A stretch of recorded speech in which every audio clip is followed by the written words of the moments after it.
Boom. All right, bam. All right, so let's jump in. Let's jump in because I want to get to the end because I think it's the most valuable.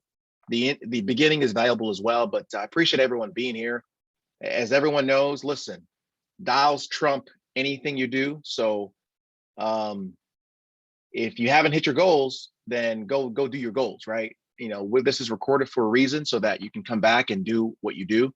So again, I appreciate you being here and I value your time. We're going to keep this concise. So let's go ahead and start off with my friend, and I will definitely get better at this. There's share screen. Okay, let's see what we got here. There we go. All right, let's get started.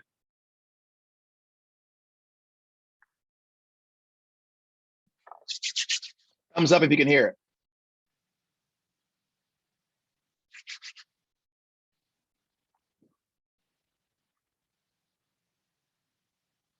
Mac, nobody hears it. Uh-oh, hold on here. No one's hearing anything? Oh boy, all right, let's try this again. All right, I'm gonna stop the share. All right, let's try one thing here. Audio. There we go. All right, round two. Then I'm going to switch it over to me. All right, let's try this again.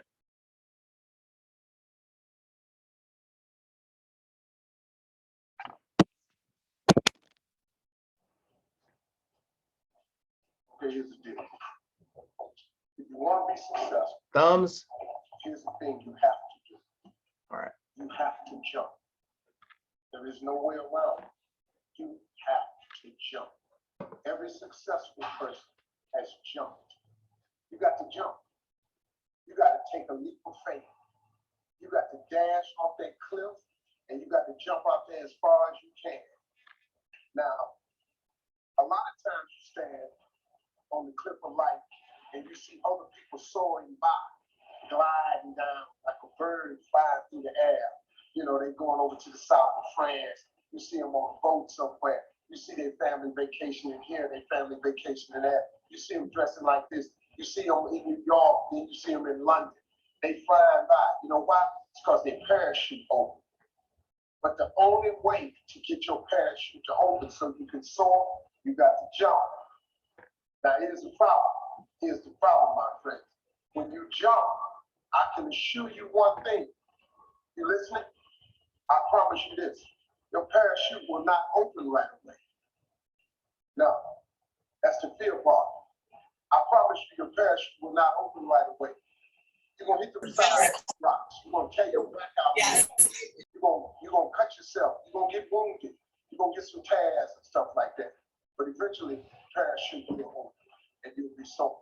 But here's the other caveat. Let me teach you this right here. If you do not jump, I promise you one thing. Your parachute will never open. So you're safe, but you'll never sold.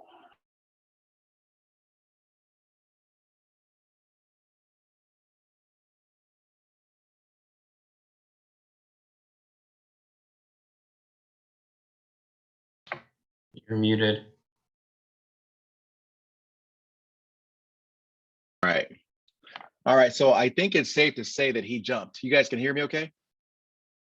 Awesome. So let's jump into this, guys. The builder's training. So we're going through just to educate your expectations.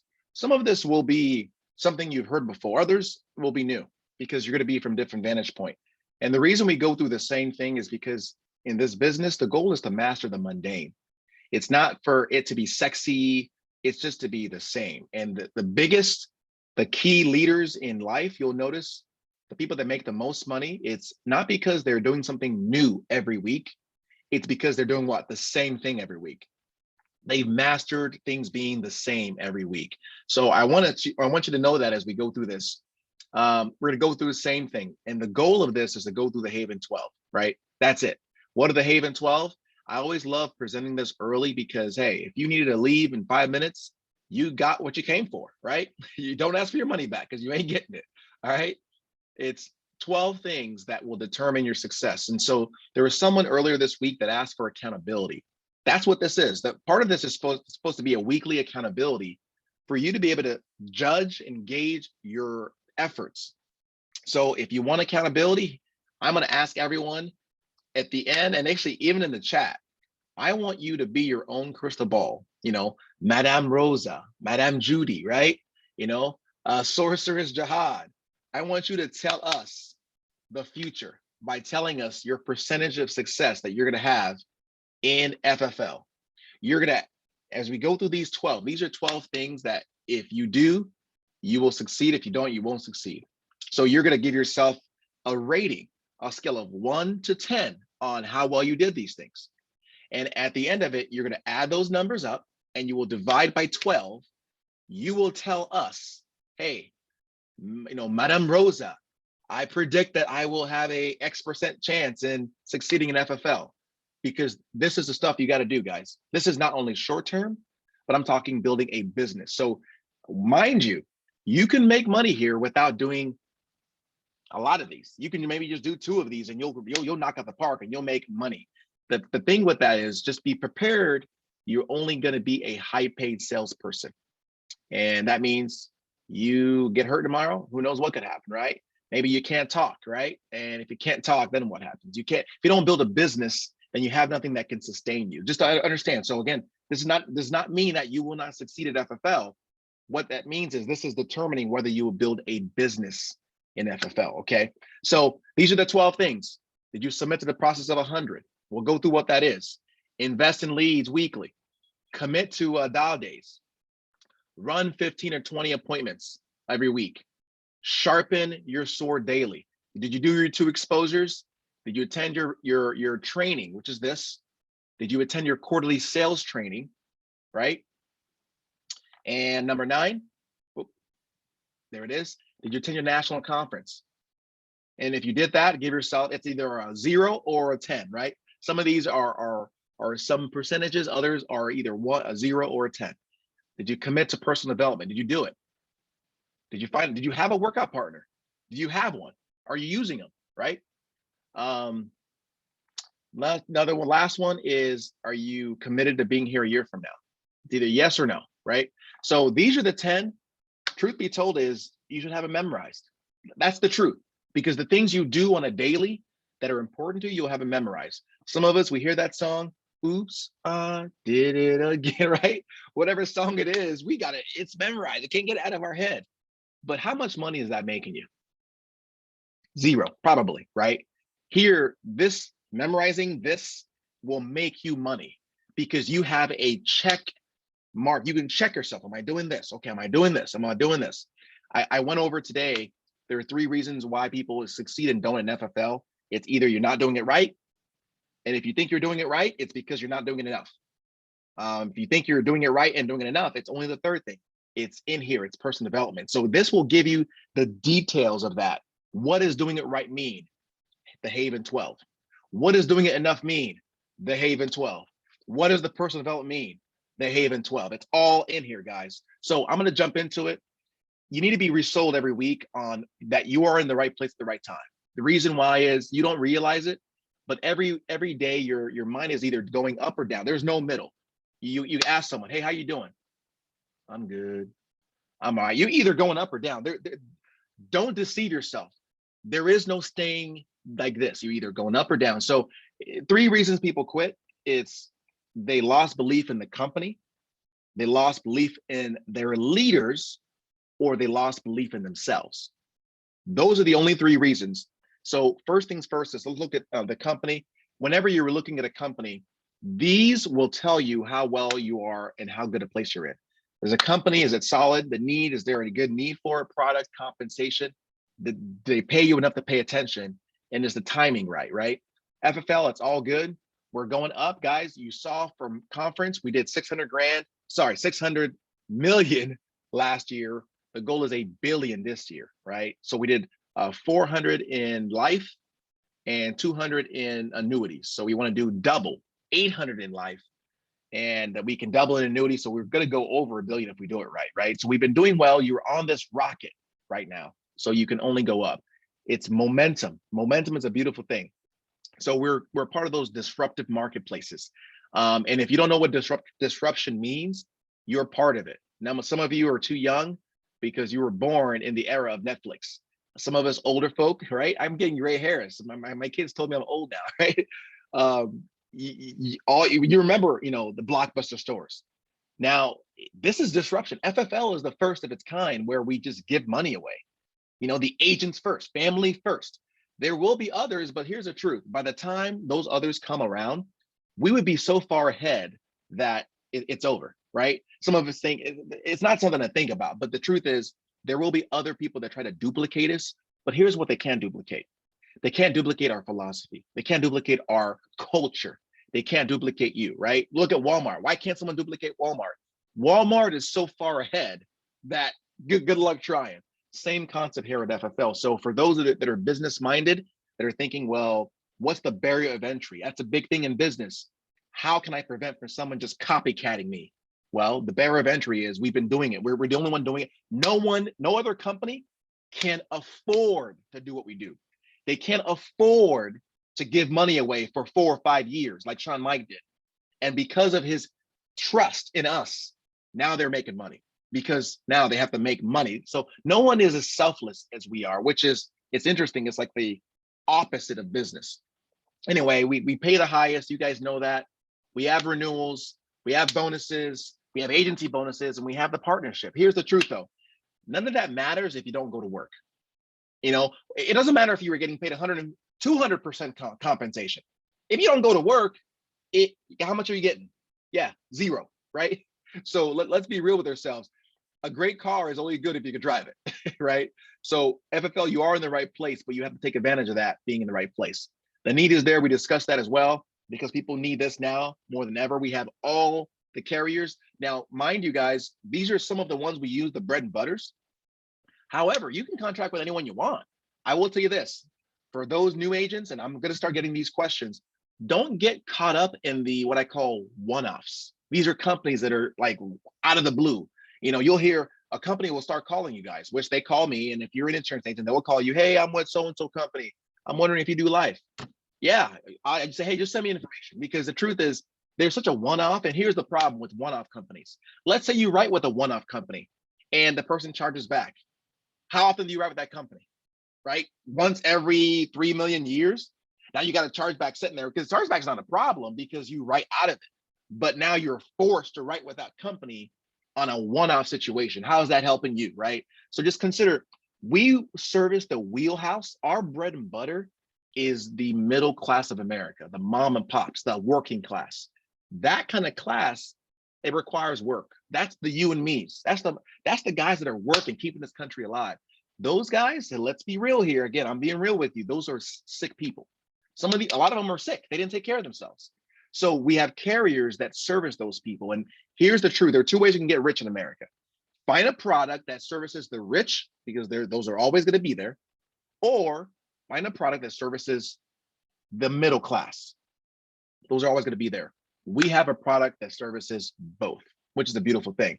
If some of you have not gotten Relias Shield, let Anna know. Again, that's a one-off. I went into a client recently.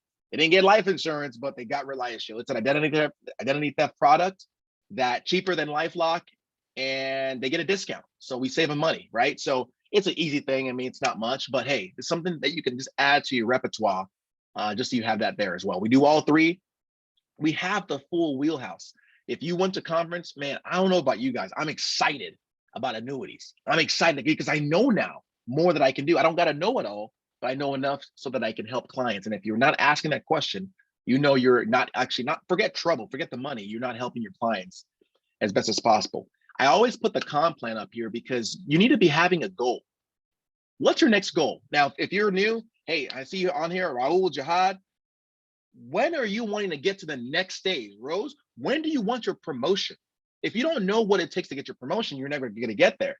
Now, some of you start off already as if you had already written that amount of business monthly, because all these stages, you have to have written it for 3 months in a row to get that bump up, right? So most of you hey, you would have started off at 95%, which is it a blessing or is it a blessing?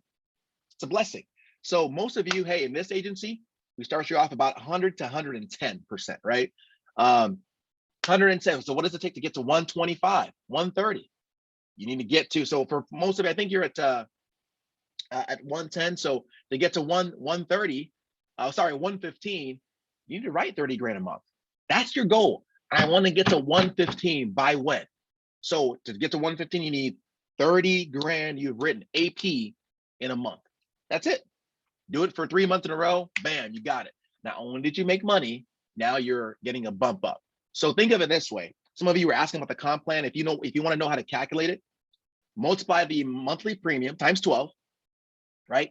And then whatever that is, times if you're at 110, 10%. Add that 10% to whatever the total monthly premium was, and that's what you would get paid in the annual, meaning on top of what the client makes or pays in a year. So if it was $100 a month, the client is paying $1,200 a month. And in addition to that, you get additional 10% on top of that. They give you a bonus on top of what the client pays. So when people look at this, they're like, there's no way you can pay 50% comp. So there's no way you can pay 145% comp. Well, FFL brings so much value. We write so much business that they will give a bonus. And just a little, well, we're being recorded, so I won't say it. But if any of you are wondering where that money comes from, hit me up offline. I'll kind of tell you how the companies make money, the carriers, by still giving us more money than the client is paying. It's pretty cool. All right, so jumping into it, the 12 core, this is what makes everything work. I'm going to run through a couple of things. Submitting to the process of 100. How committed are you to going through your orientation, your training? 100 appointments. Bust through it as fast as possible. That's all I'm going to say to that. So, so for me, when a new agent comes on board, until you've ran through 100 appointments, your experiences, I don't want to say they don't count, but you haven't really gotten the full gamma of experiences enough for you to have a, what's the word? For you to have an opinion that counts. Your opinions are like a child. You know, a child's only lived on the earth. Let's say if you're 8 years old, you know, you think an 8-year-old thinking versus when you're 16, when you're 20, you think a little differently. So again, as for new agents, just understand, you need to be brand new. You came from a different background. So when we're telling you things, when we say things simply, it's like a child. You know, when you're talking to an 8-year-old, and I don't mean to, again, belittle, I'm just being real. You're brand new. You have an 8-year-old mind when it comes to insurance in FFL. When we give you an answer, just run with the answer because it's not complicated. So an 8-year-old says, you know, hey, so how do cars work? Are you going to give them the whole combustion theory? Well, it starts like this. And you're going to say, well, you know, we put gas in, I turn the engine on and we go, right? You know, and, you know, you guys get what I'm saying? So until you've gotten to 100 appointments, when you're getting simple answers, run with the answer and you will come back. And here's what's going to happen when we know you're ready for different answers. You ask better questions. Or there are some questions, guess what? You don't even ask because you already got the answer. Because sometimes when we answer a question, it robs you of your experience you need. Quick story. Did you know a baby chick, when it's being born, there was a person watching this baby chick and they inadvertently, they saw the chick was cracking through the egg and they helped the chick crack the egg, thinking they were helping the chick. But a few days later, guess what happened to the chick? It died. Because did you know, in the process of a chick cracking through the egg, it actually gives it the strength to survive for the next couple of days. When you rob people of the opportunity to go learn themselves, example, someone says, hey, I love helping people. I love giving answers, but sometimes people, they ask questions that it's obvious they haven't done any research or they haven't tried themselves, right? And so sometimes it's best to say, you know what, go find out about that and let us know. Some of you knows I do that to you. Hey, sometimes I know the answer. Hey, go ask the carrier and let me know what they say. That's an opportunity for you to learn, because if I give you all the answers, you're going to think that that's the process, and that's not the process. How did I learn?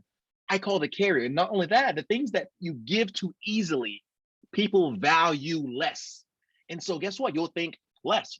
I had to get on hold, call the carrier, And you know why I remembered? Because I was on hold calling the carrier. I didn't ask the question twice. I knew the answer. So I, found ways to read the underwriting guy. Hey, does this company take this? I don't know. Did you research anything? No? Okay. Go find out and let me know. You see what I'm saying, guys? We're trying to build leaders, not babies. So I came from a loving heart. My heart is so loving. Sometimes as a loving mom, if you're kind of that kind of mom person, you will mom your agents to death. And instead of surviving, they will be like a chicken, they will die because they weren't strong enough, right? So just keep that in mind.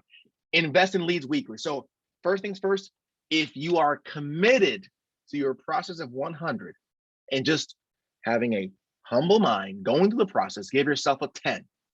Sorry, give yourself a 10, okay? If you are not committed, give yourself a 0. You're like, I'm gonna try it out. Give yourself a 0. How do I know you're committed? You tried this week. So if this week you tried, give yourself a 10. If you didn't try at all, I'm sorry, give yourself a 0. Invest in leads weekly. You got to invest in leads. Got to invest in leads. Average part-time agent is $500, right? Full-time is 1,000 to 1,500, sometimes 2,000, right? It's about a 1-to-4 ratio. I'm big on numbers. So if you're not getting, look at your ratios, inspect what you expect. What is my ROI? And please be transparent. I love what Rose is doing. She's being so transparent. Transparency leads to transformation. You're not going to be a secret agent and all of a sudden become the gal and the guy. So if you're investing in leads, now I'm going to be very, very merciful right now. I will tell you this. You need $500 a week at a minimum for you to jump into this. That's just being real. If you don't have $500 a week, I'm going to be real with you again, guys. We are in the US of A. Guys, come on now. Don't make me be hard on you. Figure it out. And I keep going to go donate plasma. Sell your stuff. Find something you can sell. I mean, come on. A couple of days ago, I put something on OfferUp. Someone texted me, hey, this still available? It was something I didn't use anymore. And I said, yeah. He kind of finagled. I got it, $50, another $100. Like, find something. Do you want FFL to work or not? You say, well, I don't have anything that's valuable. Well, I mean, yeah, you do. Yeah, you do, right? So we know people who are dead broke. I know a guy from conference. He went to go do what he did what he had to do. And here's the question I would ask you. If you're that challenged where you can't find the money for leads, I'm going to ask you a question, because it's not so much that you don't have the money. It's just you're not inspired enough to get the money to do what you need to do. And this may not be any of you. So I'm not necessarily speaking to one person. If your mom, your wife, your husband called you, your son called you, 3 o'clock in the morning. Hey, dad. Hey, son. I'm stuck. I'm stranded. I'm middle of nowhere. My car is broken down. They say I need a new transmission. I'm $300 short. Guy, I'm stuck. It's cold. Can you help me out? And you're in your situation as it is. What would you do to get it? Your mind starts to think, I don't know. Well, that's what it is. That's what you would do. So if you can't think bigger than your problem of, oh, I don't have money for leads, then figure it out. I'm grateful for the people that are coming on the team. Some people are getting jobs. Trey Honeycutt, guys, he's being real. He worked the business and he sucked badly. He'll tell you this himself. He sucked badly. He sucked so bad that he needed to go get a job. Here's what Trey said. He said, if you can't figure this out in, he said, 6 months, you need to go get a job, not to leave FFL. You go get a job full-time and work FFL part-time because you need more time to marinate. There's nothing wrong with that, right? This is brand new. So if you can't figure it out, FFL, Sean Mike says you need to quit because you're making FFL look bad, right? It isn't that FFL doesn't work. It's the stuff that we put in our head that's making it. So you gotta get something to pay your bills. It's bad for you. Forget FFL. It's bad for you. You need to pay your bills, and then invest in FFL and get things going. And here's what happened to Trey Honeycutt. His mind wasn't right. He got a job. Luckily, Andrew hired him, and he got his mind right. And he went back in the field part-time, following Andrew's leads, and he started learning a little bit, falling through the Haven 12, and he got better and better and better. I'm telling you, his story is like incredible of what happened. Look at, he's about to get his integrity deal. Come on, it's a rags to riches story. But guess what he didn't do? He didn't quit. He literally just kept moving forward. He could have just left FFL. I'm leaving. No, he stuck around, right? He was close to the fire. So if you invested in leads, I'm gonna be merciful. Give yourself a 10. If you invested 500 at minimum, sorry, give yourself a 10. If you did under 500 part-time, give yourself a 5. If you're full-time, you did 1,000, give yourself a 10. If you're full-time, you did less than 1,000, give yourself a 5. Okay. Hope you're putting this tally mark down, because we're going to ask you at the end. Commit to dial days. What does that mean? Well, we have 2 dial days a week, Mondays and Thursdays. If you committed to the dial day and you actually dialed, did you dial all day, or did you take all day to dial? 2 different things. And here's a big thing. In between your dials, what did you do? How quickly did you make those dials? Are you doing 30 to 40 dials each between an hour? Or are you taking a long time shifting paperwork? You gotta go get some coffee. Ooh, my neck hurt. Oh, you know what? I need to take a break. I'm self-employed. The problem is, if you're self-employed and you don't go work, you're really unemployed. That just be the truth, right? Some of us are bad business owners because we've never done this before. We're in a new age where we're trained as kids to work for people. So again, if you committed your dial day and you did it, give yourself a 10. If you didn't, 0. Okay. If you committed your dial day, you said you did, but you only dialed half the day, give yourself a 5. If you dialed a full day, and again, the whole purpose of dialing is to get appointments. If you dialed half day and you got all your appointments, man, hallelujah, give yourself a 10. But if you didn't keep dialing, it's a 5. Did you book 15 appointments? Did you book 30 appointments? If you did book 15 for part-time, so 15 appointments is a week, by the way, right? This is a week. So what you do is you book 15 for the next 2 days, right? So if you booked your 15, give yourself a 10. If you booked half of that or less than that, or less than 10, I'll just say that much, give yourself a 5, okay? Number 5, did you sharpen your sword daily? We have all these trainings that are working. How often are you listening to podcasts, trainings? I'll show you this a little later. There's Inside the Sale, right? There's TNV, there's all these things that we do, and I'll show you what the links are a little bit later. Now we're kind of transitioning. These are all the things that you do for you to make money, okay? So from 1 to 5, that's for you to be a high-paid salesperson, period. That's just you. If you don't do 1 to 5, it's like the 10 Commandments. They say if you don't do the 10 Commandments, you'll go to hell. If you don't do 1 to 5, your business will go to hell. There's no way you can generate income. So scale yourself. The health of your business, the little litmus check is, how well am I doing 1 to 5? Now 6 down, this is about building. Now 6 down will help you become a better salesman, or saleswoman, but it's about building something bigger than you as well. 2 exposures. If you did your 2 exposures, give yourself a 10. If you didn't, 0. Okay. So I want to be clear. As far as for those of you that are only interested in just making some money right now, you're not interested in building a business, add all the numbers that you did, you tally yourself from 1 to 5, add them up, divide by 5, and you will be your crystal ball. That will be your crystal ball to tell you how successful you're going to be at FFL right now, right now. That's not exactly true, but let's just say that. All right, 6, 2 exposure. That's sharing the FFL story with at least 2 a day. Now you could just share 10 in one time. Sure, I'm gonna be merciful again and say, hey, if you did 2 a day, which in a week, how many do you got? Let's say you did 10, right? You took Saturday and Sunday off. If you did 10 in a week's time, then go ahead. But here's the truth. It's harder to do 10 in one time. It's easier to be consistent, right? Consistency is the key. So if you did your 2 exposures, just share the FFL story. You sent the video out. You ask someone if they kept their options open. Guys, it's not about selling anyone anything. It's about just sorting. I found someone today. Just while you're out and about, hey, just be honest. You don't need anybody. You're trying to help people, right? So, hey, I do the takeaway. Hey, this may not be for you. Hey, you may or may not be interested, but hey, I'm actually our company, not me. Our company's actually looking for sharp people. Do you keep your income options open? See, I already took, he can't say it when he's not interested, because guess what? I already took it away from his hands. I said, you may not, hey, you may or may not be interested in this, or hey, this probably may not be for you, but you seem pretty sharp. How can he tell me he's not interested? I already told him he's not, right?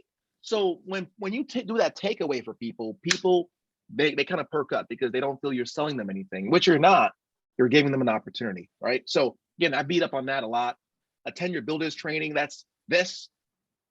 Attend it, because I'm telling you, those small tweaks will make the difference once a week. Now, if you don't attend it, it's okay. Go on YouTube, put it on 2x. That's what I do for all of the trainings that I watch in the mornings. As long as the person spoke clearly, I turn it up on my earpods. I hear the training, and I do it in halftime. If it was 30 minutes long, I hear it in 50 minutes because it's 2x. Hey, Raul, would you be sure to mute someone out? Someone seems unmuted. So if you attended your builders training, you're here, give yourself a 10. If you didn't, obviously a 0. But those that didn't, it is what it is. They call it preaching to the choir, which is you. Quarterly sales training. Here, we just had a conference. Each quarter, every 3 months, you need to sharpen your sword even more. It's kind of like taking your knives to get it sharpened, right? We know that concept. Find somewhere. There's in your vicinity somewhere. I mean, they just had one in Kansas. Guys, if I hadn't been to a conference, guess what I would have done? I would have flown to Kansas to be around the fire. I'm telling you, it's just what you do if you're successful. You think to yourself, nah, I need to spend more time in the field. I'm telling you, Kobe had to rest. Kobe did not play every second of the game. Jordan didn't either. Now, there are some players that do, now different sports, but basketball, it's full sprint, stop, full sprint, stop. Soccer, man, the best players play the whole game, right? But they don't sprint the whole game. They rest. You need that small rest for that burst of speed.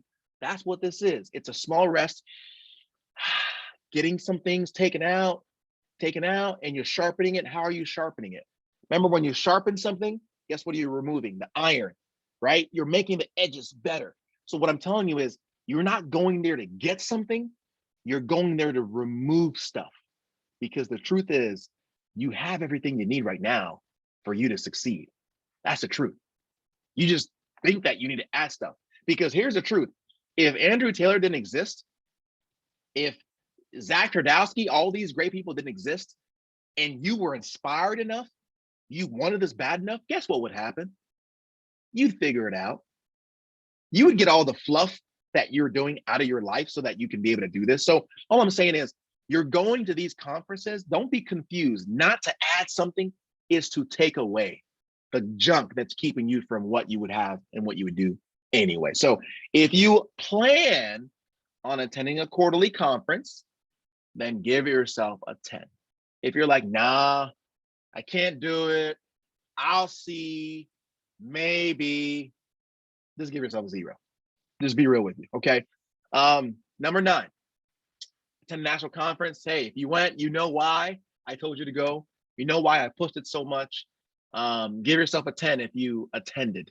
If you didn't, now we're close enough. If you are committed to attending, come hell or high water, next conference. And by the way, they're always in the first week of February, so you can kind of count on that. We don't know where. We think it's going to be in Miami again because it's pretty big. So just plan on that little situation. Just tell your if you got a job, tell them, listen, first week, I need off right now. I need off. If you have to carpool, find a way right now. If you go to Airbnb, that's what the smart people do. So like myself, hey, I'm gonna book my flight way ahead if I knew where it was, which is I wish I did.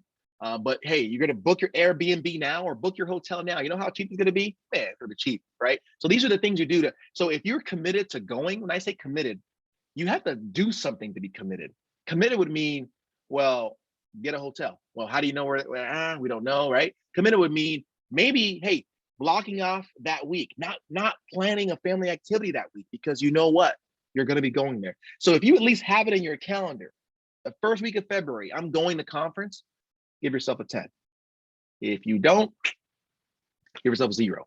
You got to go. And we'll share a little bit later why. I'm going to jump through some things. I think we're running through with some good time. Commit to personal development. This is the biggest thing. I'll share with you something on the back end why. Find a workout partner. So If you are reading your 10 pages a day, give yourself a 10. If you're not, give yourself a 0. If you're reading less than 10, give yourself a 5. If you're listening to 15 minutes of a good audio a day, 15 minutes, give yourself a 10. If you're listening less than 15 minutes, give yourself a 5. If you're listening to nothing, give yourself a 0, okay? Find a workout partner, someone to hold you accountable. Now, here's the truth. If you don't measure it, you don't manage it, things that are measured go further. This is an accountability call, right? Almost. This is where you have the opportunity to be accountable, because every one of you, you're going to tell the whole world right now, hey, you're going to pop it in the chat. I have an X% chance of succeeding here, right? Be transparent, be real, because listen, start with the truth, because you're going to end up with it, and it's okay. Here we have a safe, this is an incubation area where it's a safe ground where you can be vulnerable. You don't got to act like you're somebody else. We know we are all bad, but if you lie about where you are to yourself and to others, ain't no way you're going to succeed, because you're lying to yourself. You're starting from a place that is doubtful. Let's just help each other out. So find a workout partner and run with that person. Let that person be your accountability partner. You could have 2 workout partners. Hey, help me out. I'm doing my dials. Can we, work with each other? Guys, that's part of the reason we developed the group. Connect with each other, right? Do something so that you can have someone that holds you accountable. Number 12, the last one, be here a year from now. That's just a commitment that you're going to be here a year from now. Here's what that means. You said, listen, no matter what happens, I'm giving this a year. I'm going to give it at least a 12 month of my full effort. And that's what I told Joe Miller when he recruited me. All right, I'm going to give this a year. If in a year I'm not doing what I'm doing, what I think I should be doing, I'm going to need to reevaluate. Maybe at that point I can go part-time. I'm not saying I'm going to quit, but I need to reevaluate my efforts. Am I going to stay full-time, or am I going to need to go back part-time, right? Give it a year of doing 1 through 11, right? Not a year just doing nothing. We've had a guy once in a different business, and we talked about being a year from now. A year later, this guy didn't do any of the other things. He came back a year. I didn't see them. He came to one training. He came back a year later. See, guys, I told you so. This thing didn't work. We're like, what? We ain't seen you in a year. He goes, yeah, it says be here a year from now. Like, come on. You forgot the whole point, man. You were supposed to be here doing all the other ones. Oh, yeah. You got to actually do it. So anyway, I'm going to run through some of this phase 1 document. If no one's using it, I think is the most underutilized. Truth be told is, if you're not utilizing it, it's because you're not recruiting. It's because you're not building a business. That's the truth. When you start building a business, this will become so familiar to you that you know it word for word. Now, here's one thing I'm going to recommend. If you're saying, I'm going to wait to start using it until I start building a business, here's what happens. You need to do before you get. Act as if. If that's your mentality, I'm going to tell you the truth. You're acting like a spoiled employee. Employees say, pay me more, and then I will work harder. That's what employees do. Leaders say, I will work harder so that you gotta pay me more, because you're gonna realize you're either gonna lose me, right? Or you're gonna say, you know what, man, he's so valuable, she's so valuable, I need to do more. So I'm gonna recommend, if you wanna recruit, you wanna build a business, hint, you should use a document. Who's the first person you should use the document on? Yourself. So here's a hack. At every level, there's a different devil. And you're going to find that sometimes you do things to get you to one level and you get stagnant. Well, how is it possible? You knew nothing about FFL. You built to a certain area, and then all of a sudden you got stagnant. Does that make any sense to you guys? It doesn't make any sense. Really, it doesn't. How you know nothing, you get here, then you're stuck. Truth is, the effort and the drive, something that you did, whatever you were doing initially, you stopped doing it. You know, the best part about this phase 1 document, it acts as if you're a brand new person. So the best way to just grow is act like you're brand new. Do it for yourself. Evaluate your why. Now, the why is the key to this whole process. and we talked about this before, your why has to be big. Now, there's short-term and long-term. To help your why out, ask yourself those questions, right? Ask yourself these questions. Whoops, I skipped it. Ask yourself the questions is, does your why engage you? Does it make you want to do more? Like, what would you do if? What would you do when? You need to be able to start dreaming. If you're not dreaming, that means your why is weak. It's weak. And the reason you're not willing to do more, or the reason that you don't have the strength to do more, is because you're not inspired. I'm going to give you a quick story, guys, about me. I told you earlier that I worked in the oil field. I was working 20 hours a day. You know why? You know what inspired me to go to the oil field, guys? I was actually working as a banker at Chase. I was one of the guys, you walk in, I said, hey, I had the suit on. It was good. I liked being a banker. It was fun.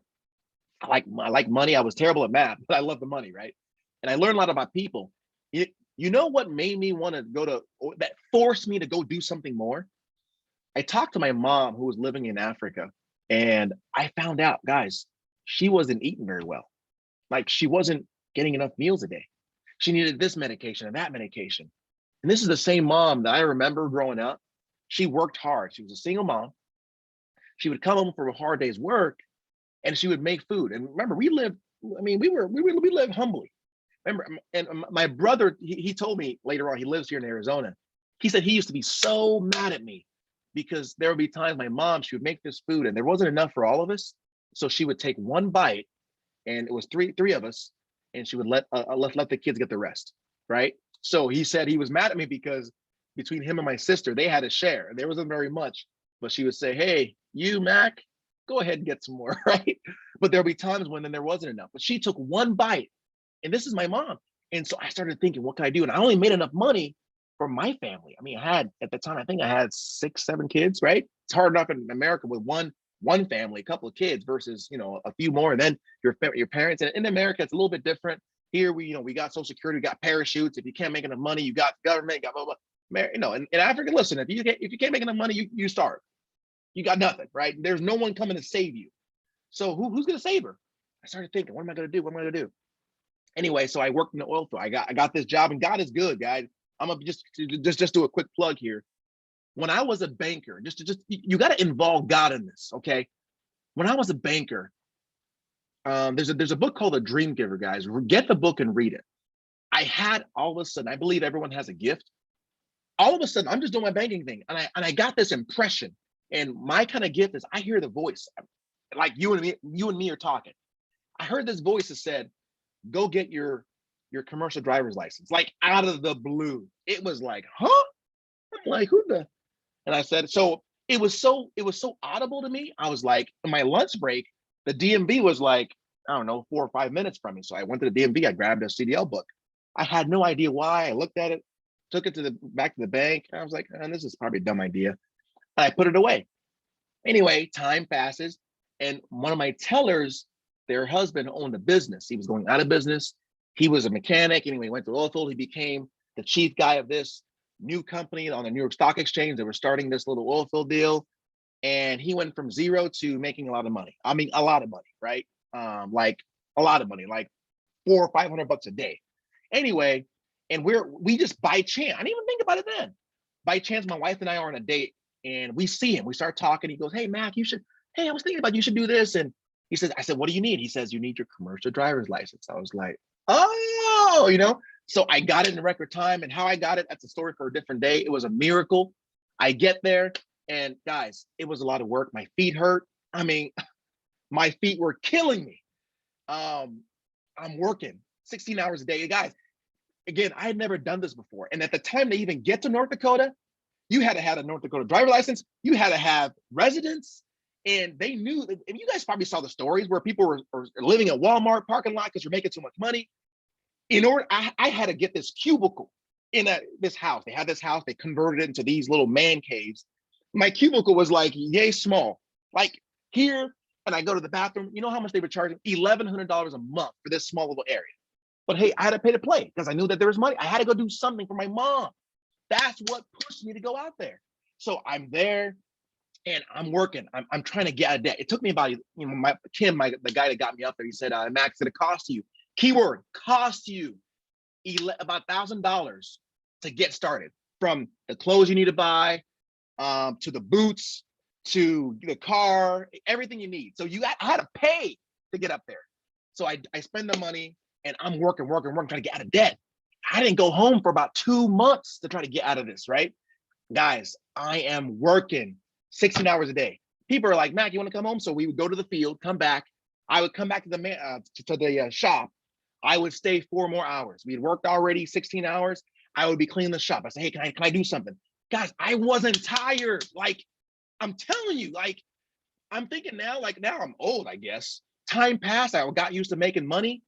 Man, I get tired after a 17-hour day, but guys, there was this power over me.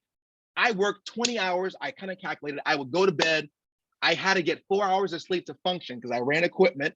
I would come back the next day. So I would work, come back at 8 o'clock. I would sleep. We had our yard call was about 2 to 3 in the morning. Guys, I did that every day, 20 hours a day, 20 hours a day, 20 hours a day, 20 hours a day. And my check was big. We started actually calculating, some guys were kind of mad at me. I was an operator 1 and I was making more money in my check than the guys that were making big money. They were mad at me because back in the day, you could look at people's checks. And it was because I was putting the hours in, guys. And the time would come to go home. I'd worked almost 200 hours that week, right? And it was a 14-hour drive home. I'm telling you this story on purpose because this is about the why. And normally people want to sleep. Man, I wanted to see my family so bad. I would drive from working 20 hours, drive 14 hours straight to Idaho. Not a sweat. Man, I was awake, ready. What I'm trying to tell you is I wasn't tired. If you're tired, that's because you're not inspired. Your why is not inspiring you. And maybe it doesn't hurt bad enough. Maybe you need to cut some bridges, right? Because you live in America, sometimes that's your very problem. You've been raised in a comfort level that you know someone's going to save me. Well, if this doesn't work, something else will. See, that's why you're going to fail. For me, it had to work. And you know what was the best thing? And I'll tell you another story, just real quick, guys. I remember I was in North Dakota, so I'm working these hours. It's cold. I got all my stuff on. It's like negative 20 degrees. And the guys were hating on me. It's just the way that it worked. I mean, Jihad, he knows. He was up in the oil field. They were hating on me. I'm brand new. I'm this guy working. And hey, I'm just trying to work. And they found a way to kind of run you off. So they gave me the hardest jobs. And one of the hardest jobs was being outside all day. And I remember this one time, it was so cold, guys. I thought about quitting. And I said, man, I'm sitting there. I'm like, I'm gonna quit today. Like today's the day I'm quitting. And I thought about my mom. I thought about my kids. If I quit, what else am I gonna do? Man, and that's the day I decided, listen, I'd rather die. My kids will know that I was a freedom fighter than quit. At least I was trying, right? And I mean, it was cold. I got tears. I'm this guy. Also, no one knew I had equipment on. I'm crying in my heart. I'm like, that's the day, my day of decision. I knew I was in it because, again, so the question for you is, are you in it? And if you're not inspired, to go figure out what to do, how to do it, get the money, whatever else, it's because your why isn't big enough. You're too comfortable, right? And that's just the truth. That your convenience is a great thing, but it's also your greatest weakness, right? So it is what it is. We can brainstorm later on how to do that. So again, your why has to be strong for this thing to work. I'm gonna breeze through a couple of the others so we can get through. I'm happy to do a game plan session with anyone that wants to do a why. Decide now how you're gonna run your leads. Now, for those that have already done it, beautiful. You gotta set in stage the day you're gonna buy your leads, dial days, run days. Don't buy your leads, dial day. The CRM will be slow. I'm hoping they're gonna fix it, but it will be slow. Plan ahead, plan ahead, plan ahead. Buy more leads than you need. Remember, it's just at bats. People are looking. And then, of course, create your list. Start recruiting now. I'm gonna tell you that right now. People will watch on your journey. They won't know what's going on. Someone will join now, someone will later, but they'll join you because they knew you, right? So don't prejudge, folks. If you have a list and less than 100, the truth is you're prejudging. Make a list now so that people start seeing it. You're not looking for everybody. This is a hard gig. You're simply looking to give them the opportunity. And most important, I think you want to get plugged in, do the 20K boot camp. We got Zooms, you're on one now, YouTube. Remember, we talked about getting that sharp axe. This is what I'm talking about. I'm going to go ahead and breeze through. We talked about a majority of these. So I'm going to actually go to, I think we were talking about showing you about the person. Oh yeah, so this part, sharpen your sword daily. Look at these guys. Wednesdays, beyond the leaderboard.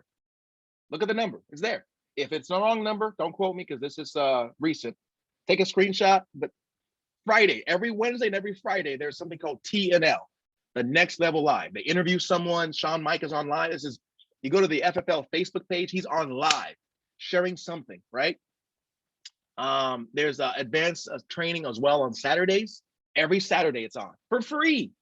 And of course, I forget what days, but we have the Inside the Sale comes on every week, guys. Role play with yourself, right? Sharpen your sword during the morning time. If you're busy, when are you going to find time to do it? Well, wake up early, right? Even 5 minutes. And I'm going to share this with you. Dave Anderson, if none of you have heard of him, he said something great. Your success will be made and unmade by the rituals that you follow. Some of y'all's morning rituals, they stink. I'm gonna be real, they suck. Okay. Get up in the morning, immediately say your prayers. I'm just being real. No, I don't care who you believe. Pray to somebody, do something, give thanks to the universe, if you will. And then, like he says, find value, find a couple of things you're grateful for. Start focusing on that. Don't check Facebook. Don't check your bank account. Focus on that first, and then move forward. We talked about that again, just research that. It's in that craft, the things you do every day. Okay, we're talking about exposure to a day. Guys, the numbers will speak for themselves. You're simply sorting. That's all you're doing. We have this 8-week course. Today, we're talking about selling, and I'm excited to get about that. It's going to be every week. Put it in your calendar. 8 to 9 is the goal, max 9:30, okay? It's going to help you duplicate. You're going to be learning. If you bring your team on, they're going to be learning. Now, the goal is not for me to do this. I'm hoping that next week, I'm going to call on some of y'all to take some of these topics. I'm going to say, hey, Jihad, take number 6. David, take number 4. You know, Wendell, take number 8, right? That's the hope, because the truth is we should all be learning together, right? This is the 6-week or the 8-week course. We're going to be on selling this week. It's the sales conference. Just kind of keep an ear out on the ground, if you will, of when the next one is. It's on the Facebook pages. We're working again on getting something that's concrete where we can always see where it is, but it's everywhere. Kansas was where I think they're doing one in a couple of days in Kansas. So the national convention, we talked about this. We know it's going to be the first week of February. Go ahead and just lock it in. Where it's going to be, I'll find out. Hopefully next week I can kind of announce exactly where it's going to be. We saw this last week. We're going to skip it this week because I want to show you, I actually want to show you personal development. And I did a video when I was in the oil field. You'll see me in oil field gear. And I shared a story that I thought would be important for you to share about the value of personal development. You want to grow, because if you don't grow, you're going to be stuck. Whatever skill level you have now, you'll be stuck. 1 through 6, you will never grow. All you're doing is just chopping your axe with the same, chopping your tree with the same dull axe. You got to read these books 15 minutes. Now, this is one, it's a good one to start. Here's another one. It's called The Slight Edge. You grow little by little, The Slight Edge. Listen to this real quick. I'm gonna take my headset off so you can hear it. And if you would, guys, give me a, all right, perfect. Give me a thumbs up if you hear this, okay. So they say there was once a king who Thumbs was up. really, really attached to all his personal stuff. I mean, his castle and his jewels. And he lived in this weird paranoia that one day it all be taken away from him like that. Awesome. But he thought about the poor folks in his kingdom, and he saw that they were happy. And he's thinking to himself, how in the world are these folks happy when they don't even know what they're going to eat the next day, right? So he says to himself, you know what? I became king because I'm probably one of the smartest in the land. So I'm going to dress like a beggar and go figure it out. So in the village, the king knocks on the door with this random person who happens to be nice and lets him in. The guy's sitting in the middle of this small room eating a piece of bread. He invites the king over to share the piece of bread. The king says to the guy, so what do you do for work? The guy responds, well, I mend shoes. The king knows shoe menders don't make much money. So he sees that one piece of bread. He asks him, so if you mend shoes, what are you going to do for food tomorrow? The guy says, well, I don't know how much money I'll make. I don't know how much work I'll get, but some way, somehow, I'll eat from the money and food that I get. I'll eat from the food that I get tomorrow. The king says to himself, and this is what he's thinking. You naive little poor dude. You just don't know what you don't know. You about to get killed, brother. So the reason y'all are happy is because y'all, bury your heads in the sand. You don't even know the dangers that's out there. I'm gonna pause the story for a second. It's almost like he's saying to himself, "Have you ever played basketball, soccer, or any sport against someone who was so bad that when you did a move, they didn't even realize that you can really pass them on that move so badly that they didn't even move, like you did a crossover, and instead of moving toward the ball, they just stood there, right? That's what the King's thinking. This dude doesn't even know that he's in a bad spot. That's why he's so happy. The man was in so much peace that it bothered the king. So the king goes back to this castle and creates this sadistic and malicious edict that says no one in the kingdom is allowed to mend shoes. And he says to himself, let's see whether this poor man will be calm now. So he goes back in disguise and he tries to find the man. And to his surprise, he finds the dude with some bread and some cheese. So the disguised king says, hey, I saw that the king outlawed the mending of shoes. What did you do? Well, since I couldn't mend shoes, I looked for something to do. I saw some folks carrying water. I monitored them. I kind of practiced it in my mind. I learned how to do it. Then I offered to help, and they paid me more than I make mending shoes. How about that, right? Here's the king's response. Right? So he's like surprised. King goes back to his castle, not amused.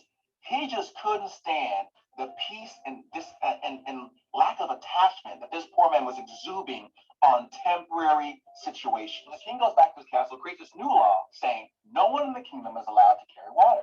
Gets back in disguise, goes to find the man at his house, and to his dismay, finds the guy with wine, cheese, and bread. He is beside himself.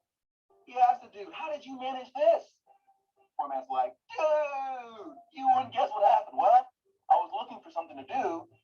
I went to the woods to learn how to cut trees for lumberjacks. They saw that I could do the work. They hired and paid me very well, even better than I used to make carrying water. Great, right? Guess what the king's like? Yeah, awesome, right? The king is, he is beside himself.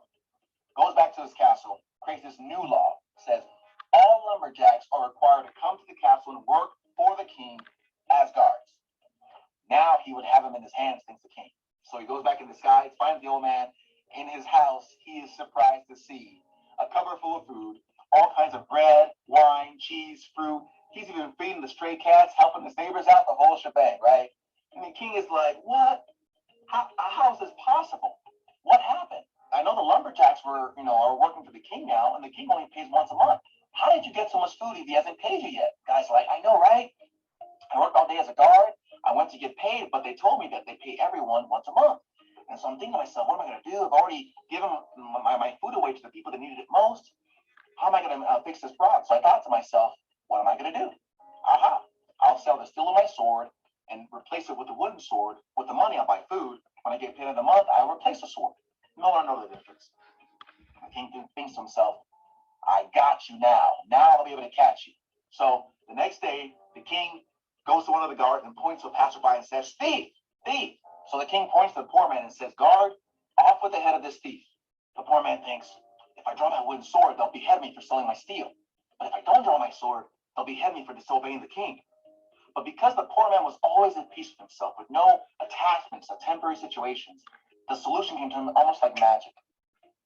So he grabs the sword and he shouts as loud as he can, if this man is a thief, then let my sword be headed. But if he is not a thief, then let my sword turn to wood. Raises his sword, and of course it's wood.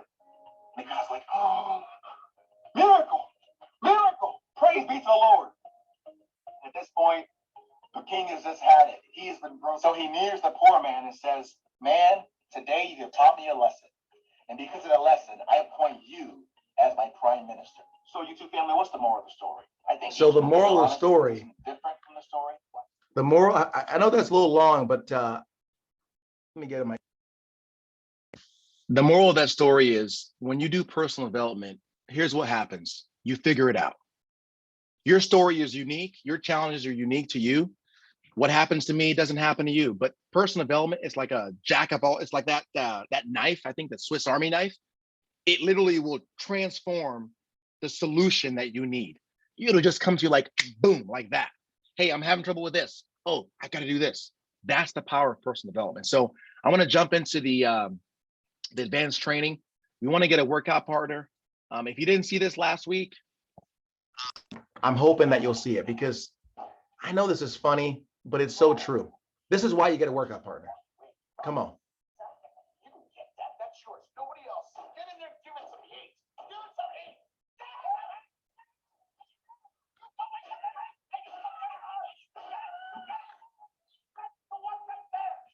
That never gets old, because you got to get a workout partner. For some of you don't have one, you should.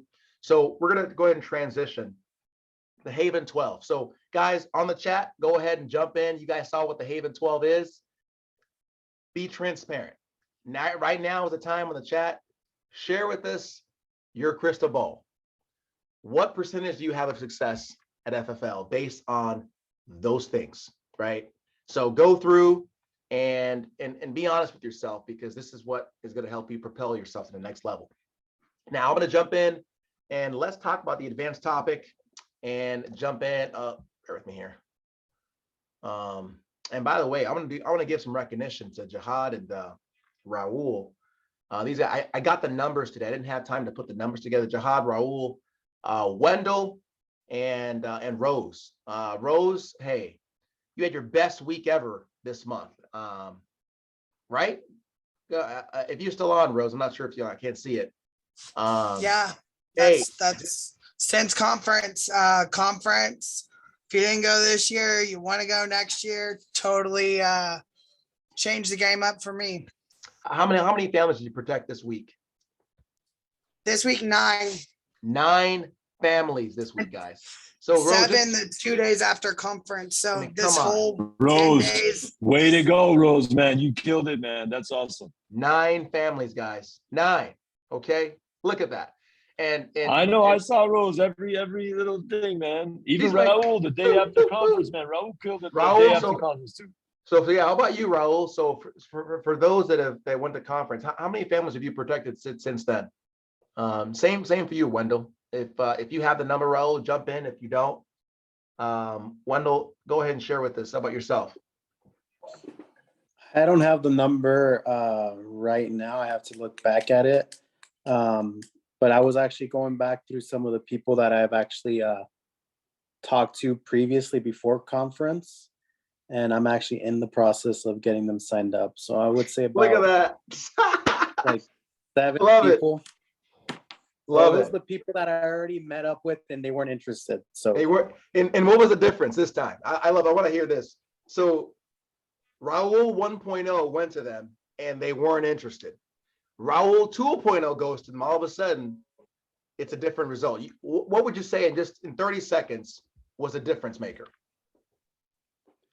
it definitely had to be the posture is one, but that's not the important one. I guess it was more like that drive of helping people out because of that. I don't know which guy was it, the top guy, the one that he said that he had jumped over the fence to go protect that old lady, and then this Steve past- Giordano, man. at Steve the Giordano. conference he got the death play.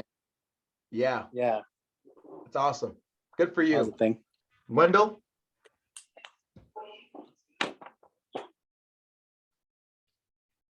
So yeah, since conference, I believe I've helped 8 families so far. So He's so had casual some about rough. it.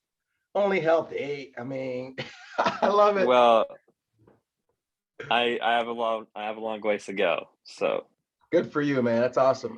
Did I miss anyone else that went to conference? If I did, just chime in. But just you can see the results, guys, right? If I just want to give you an example, you've heard it before. If an ATM, if someone told you there was a special ATM that if you got to, you can get as much money as out of it as you want. If you were broke like a joke, what would you do to get there? Right?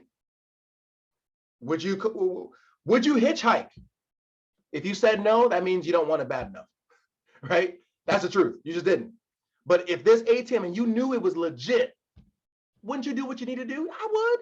That's why you go, because it's that good. So hopefully next year everyone's there. Now between that, of course, you got those conferences That's the next thing. The most important event is the one you miss. That's the next one.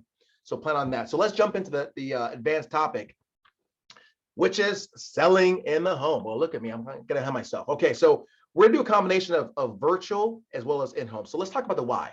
Why go in-home first versus virtual? So there's pros and cons to both. There isn't right or wrong. It just is. But I always like to be transparent for people to know. In-home, it's a higher close ratio. The close ratios, as from top to bottom, in-home, Zoom, telesales. That's just how it works. It's easier to build a relationship. People you may not know it all, but people can feel that you want to help them.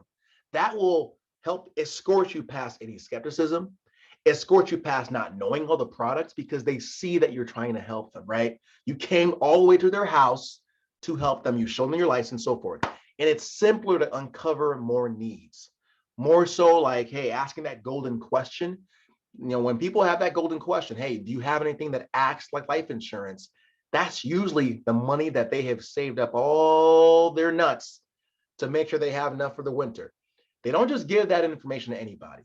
That's their protection. So it's easier to build that relationship to get that kind of question. Now, selling virtually, why would you do that? What are the benefits? If you need flexibility, there are people who can't go out.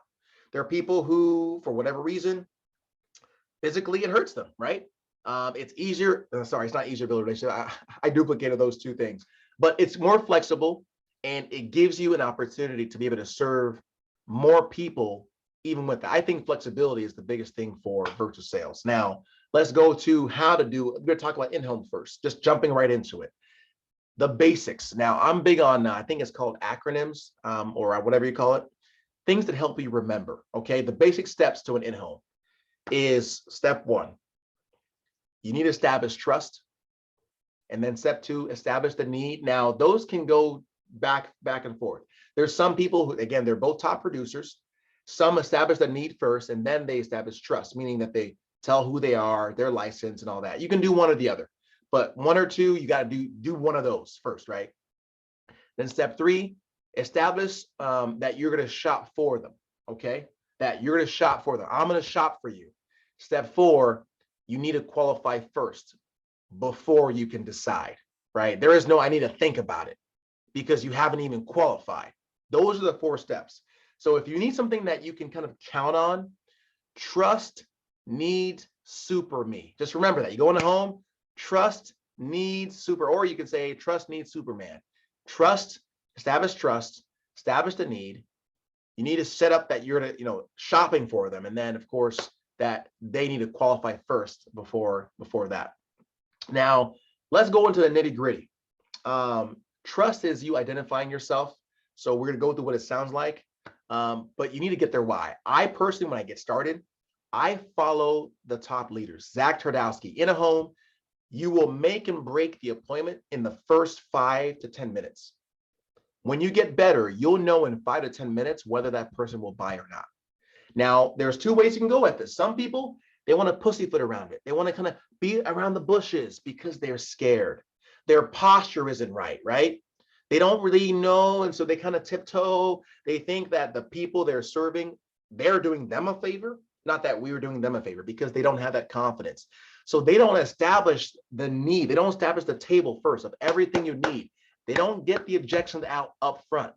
When you are going to go into an appointment, you want to flush out the objections right in the beginning to see if you're wasting your time or if they're serious. What does that mean? Well, you can do it like this. Here's how I do it. You can identify yourself. I have the lead card always. Either I do it digitally, so I don't print it out anymore.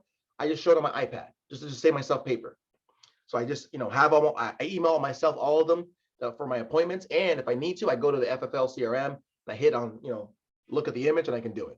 I said, hey, so just and I identify myself. I say, here's my license, here's my badge. And I do it that way sometimes. Now, here's how I do it. I show them the lead card. I say, hey, so just so I can best guide you while I'm here, when you first fill this out, what was your main concern? Now, you can ask that question. That's one way to do it. There's 2 ways.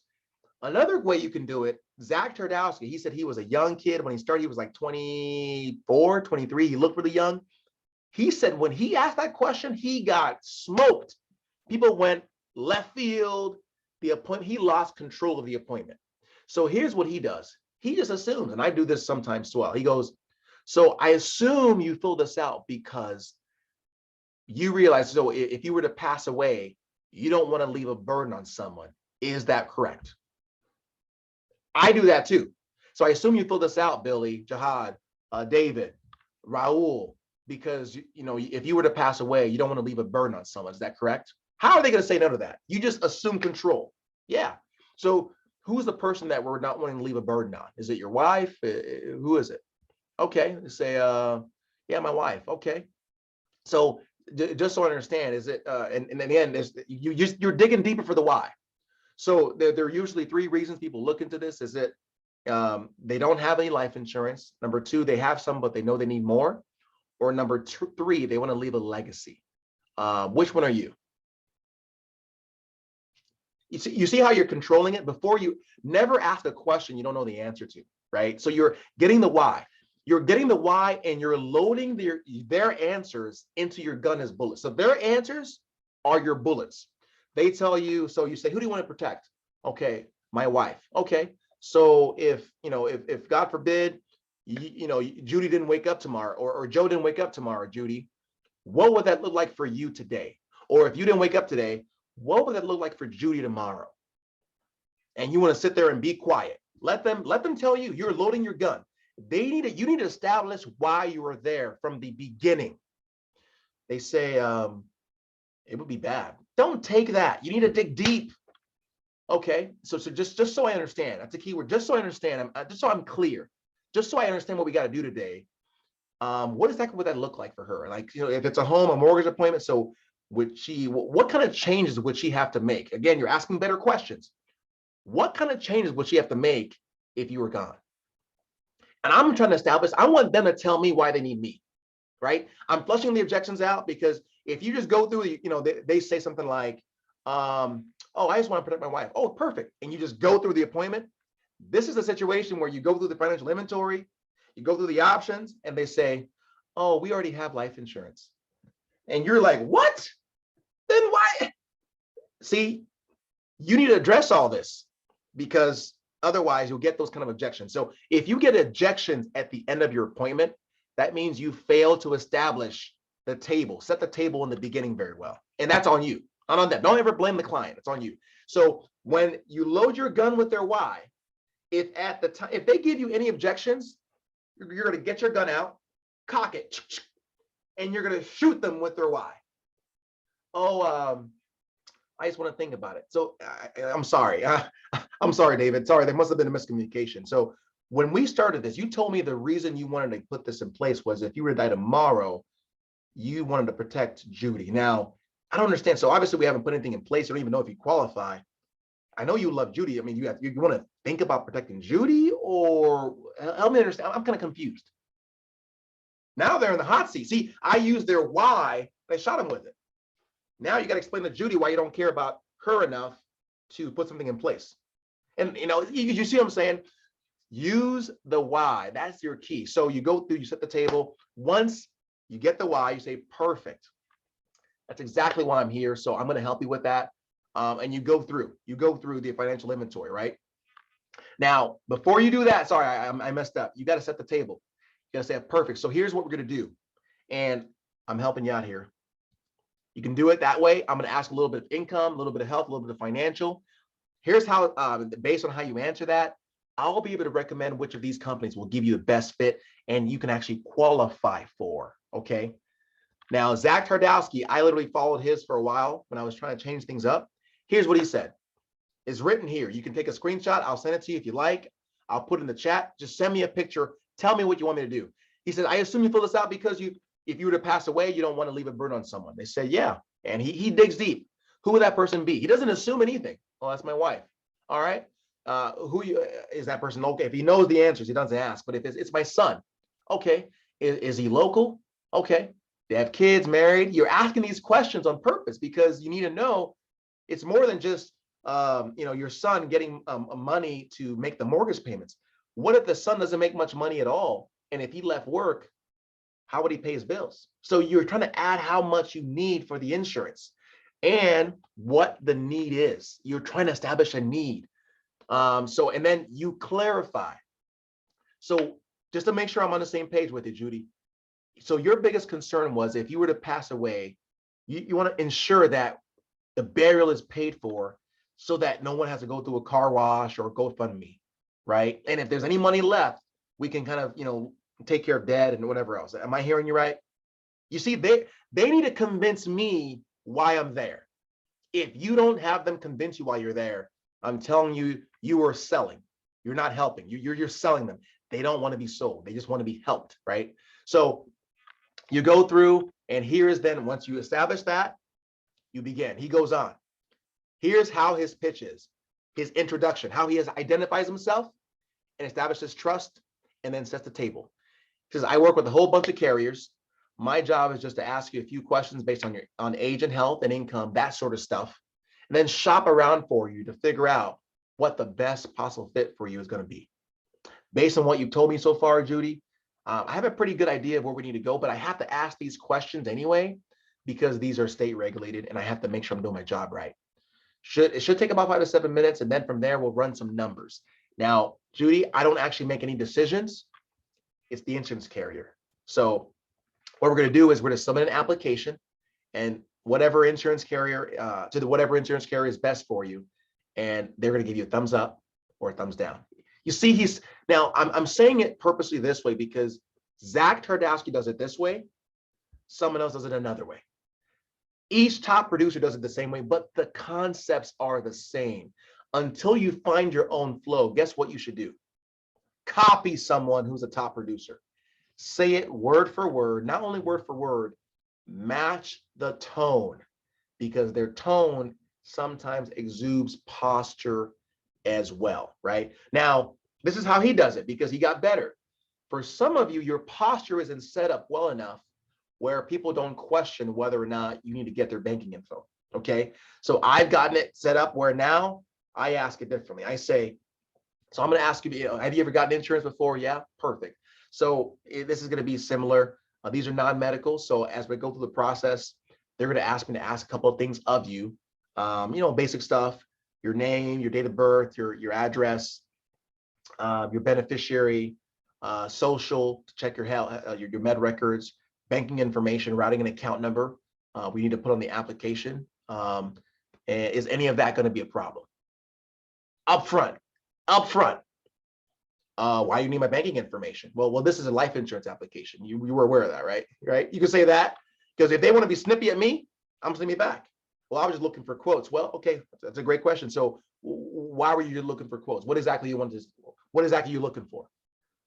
They say, well, it's to protect Mary. Yeah, exactly. So these programs, like I said, are non-medical. So the goal is to protect Mary. Quotes don't pay death benefits. My job here, I'm not a sales guy. My job is to actually help you get qualified for a company that will actually qualify you so we can do that. Now, when they start going that direction, when they start saying quotes, it's because they've had a bad experience. There's no one that would invite you to their home not wanting life insurance. Come on, guys. If they wanted a quote, they could have got it over the phone. They could have got it from the Geico guy. When you came, it's just a smoke screen. Don't take it seriously like it's a real objection. It's just a smoke screen. You got to go through the why. What I mean by that is when you're in the home, don't hit it head to head. If you hit it head to head, you're making it real. You simply go back to the why.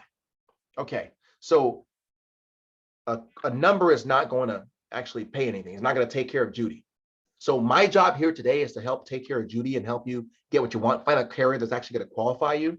And the way it works in this day and age is we need to submit an application. And now, mind you, David, my two goals today are affordability and approval. We're not gonna look at any company that don't make any sense. Okay. Once we get you the numbers that make sense, we're then going to submit an application. Right? Does that make sense? Perfect. That's it.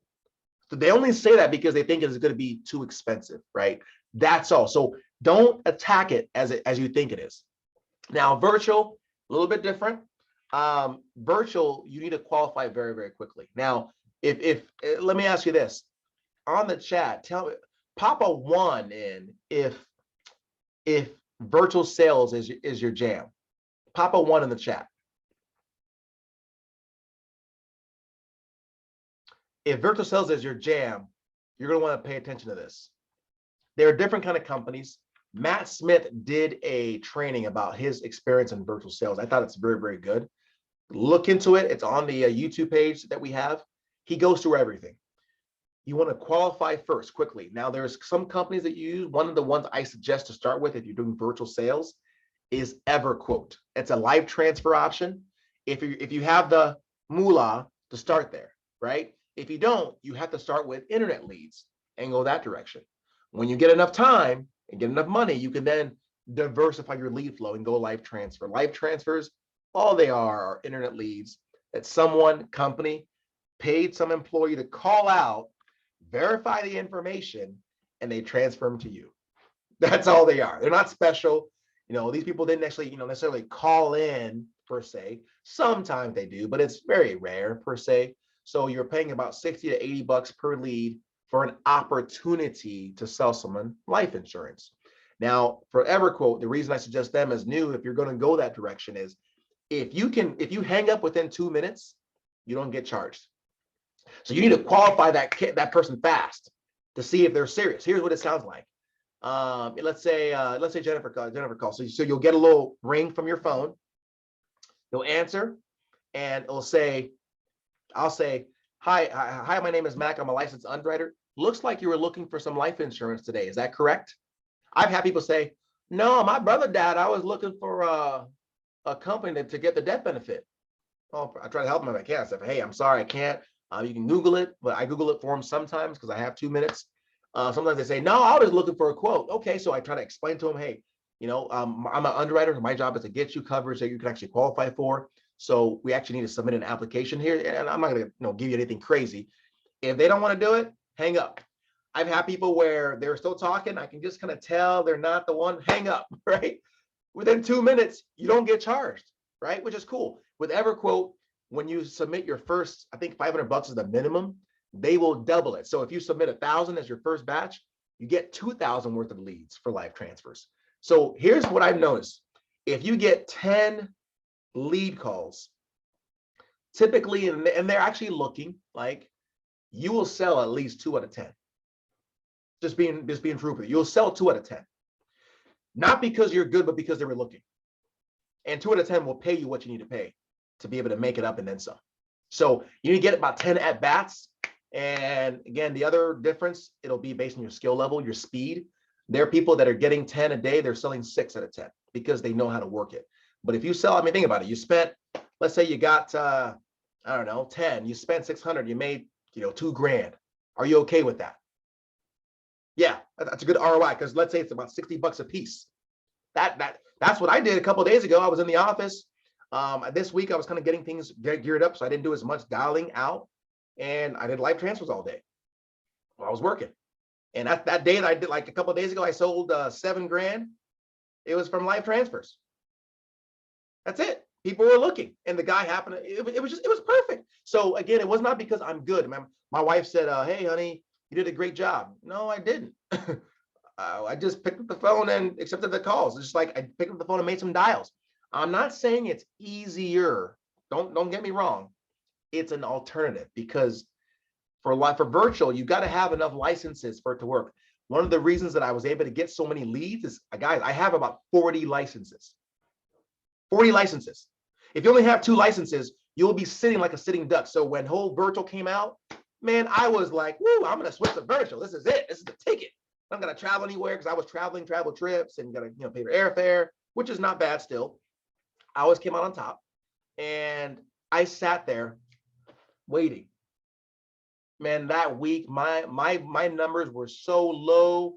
It was stupid. I got kicked in the teeth because I didn't have enough leads coming in, and there was so much competition.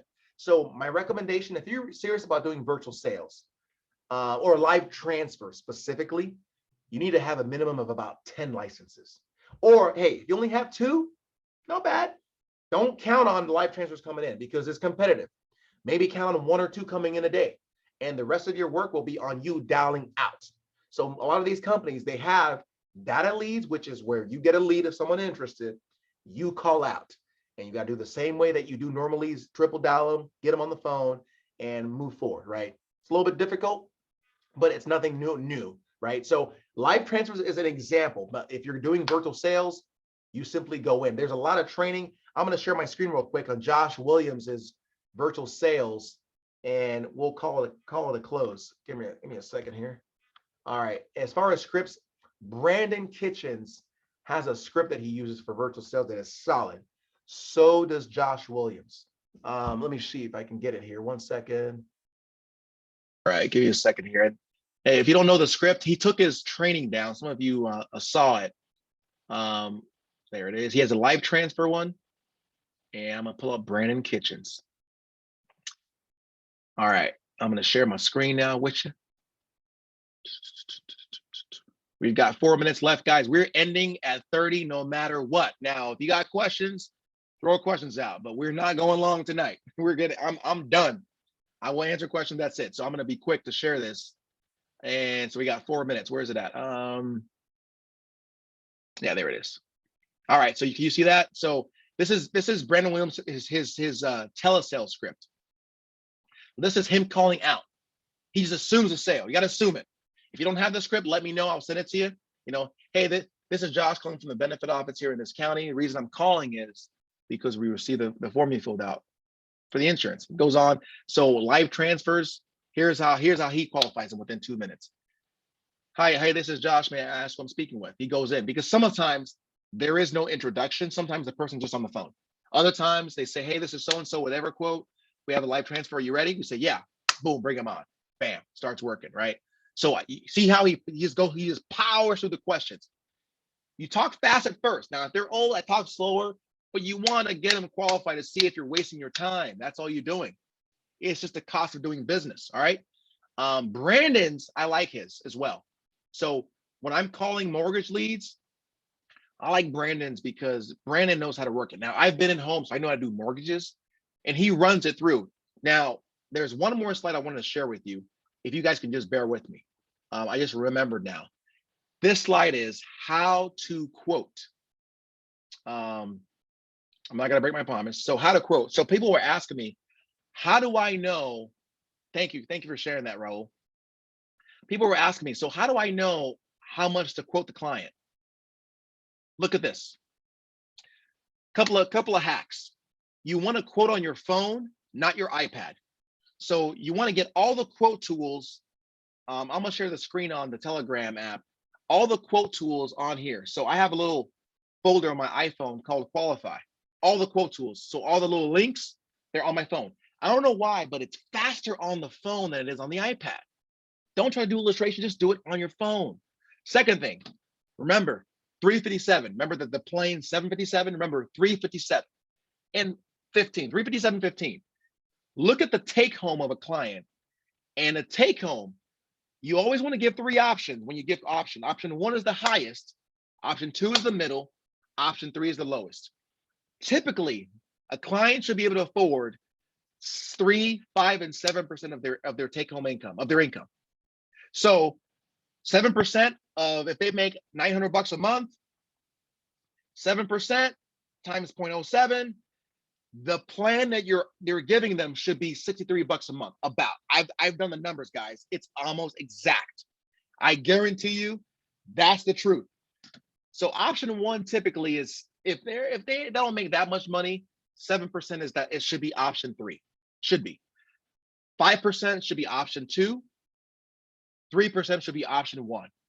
So when you're dealing with people that are on Social Security, that are making, disability, follow this rule. It will save your life so that you're not just guessing, right? 15% if they make a decent amount of income. If they make, I don't know, 3, 4, depending on the expenses. So again, remember that. There's another way you can do it. We're on 30, it's the last thing. Another way you can do it as well is do the budget with them. You say something like this.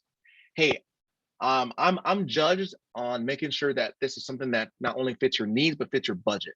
So I'm required to do the budget with you. Your house payment is this.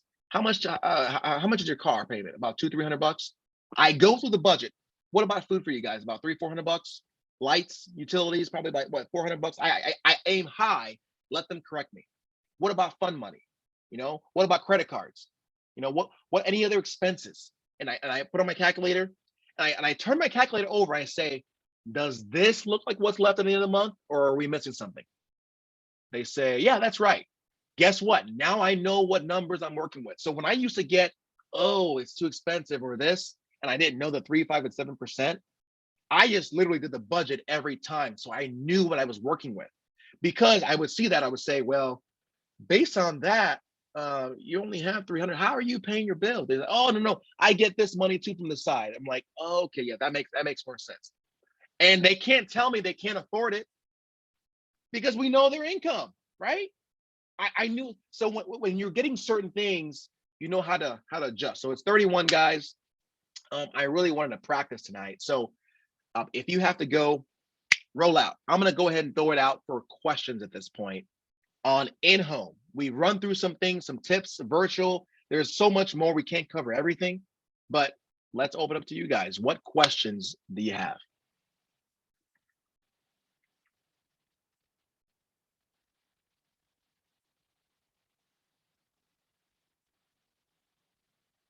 Wow, we got some experts on the in-home today. I love it.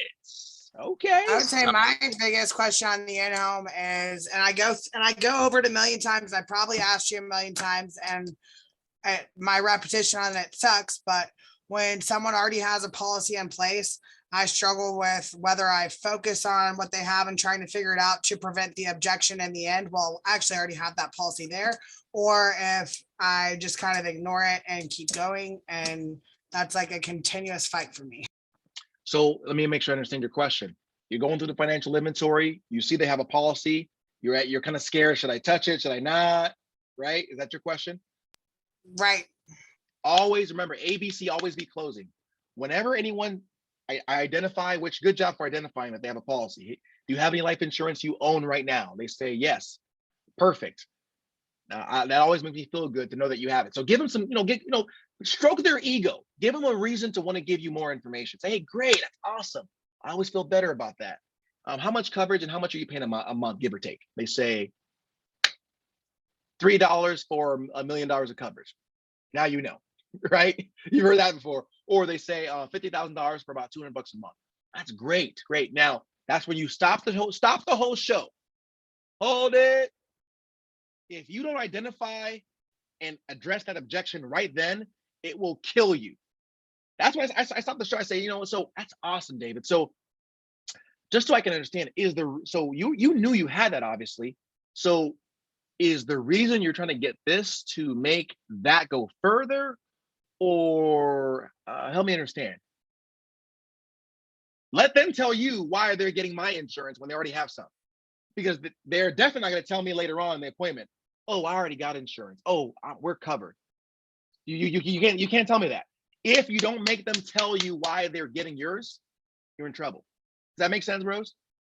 Yeah. So then my follow-up is, if they have no why when you're pushing there, they can't come up with anything to tell you, are you just kind of leaving? Like at that point, you're like, okay, they're really not serious about me being here, and I am wasting my time. Because I know I've heard a lot of, like, even Nina say, like, I'll just leave. Like, if I can tell, like, from the first few minutes that they're not serious, like, I have so many appointments, I'm gonna go. Like, at what point would you decide this is not serious? I'm gonna leave. So if I ask you, like, it depends on the amount. So I ask you, Rose, give me a real deal that you've had. So, so Rose, do you have any life insurance that you own right now that would offset the cost of your house? So yeah, me and my husband, we got it about 20 years ago. And so we both have these really big policies for like 500,000 a piece, right? Okay. We did the physical with State Farm, and for both of us, we're paying like 120 a month. Got it. Hey, that's great. That makes me feel better that you have that. So you're paying 120. So those sound like good policies, Rose. When does that expire? So let me stop the show here. Whenever anyone says they have a huge policy, stroke their ego. Great job. That's awesome. It's going to expire. That's your next question. You want to just hit that dagger. You're just, So when does that expire? Yeah. So is the reason? So you maybe kind of nudge them. So I'm assuming the reason that you're wanting, what we want to look at this, is because you know that's going to go away, and you want to kind of get ahead of that. Don't be like other people who then they either don't qualify later on, or it's way too expensive. Is that kind of what we're doing? Or Yeah. Oh, yeah. Okay. Perfect. Perfect. You see that? So, I mean, give me, Gold. it doesn't matter what they say. You need to identify why are they getting your insurance. You really can't skip it. I mean, I can't see a situation where they would say, I don't know. I mean, what you're paying, you're that loaded, you're paying $100 a month. So if they say they don't know, help nudge them. So most people that fill this out, Rose, already have insurance. So you're in the same situation. They get it for 3 reasons. They have some, but they know they need more, or they want to leave money behind for someone special. Which of those 2 reasons is the reason that you're adding this to what you already have? You see, I'm hitting that you are adding what I got to what you got. There's no going around it. Otherwise, you wouldn't have invited me to your house and filled a form out, right? Who in the right mind already has insurance and fills a form out, invites a stranger to their house to go sell them insurance? Yet their excuse is, oh, we already got insurance. Come on now. That means you missed the real objection. That's what that really means. Does that make sense? Yeah. No, good question. Good question. Throw it out. What else we got? Question. So what happens if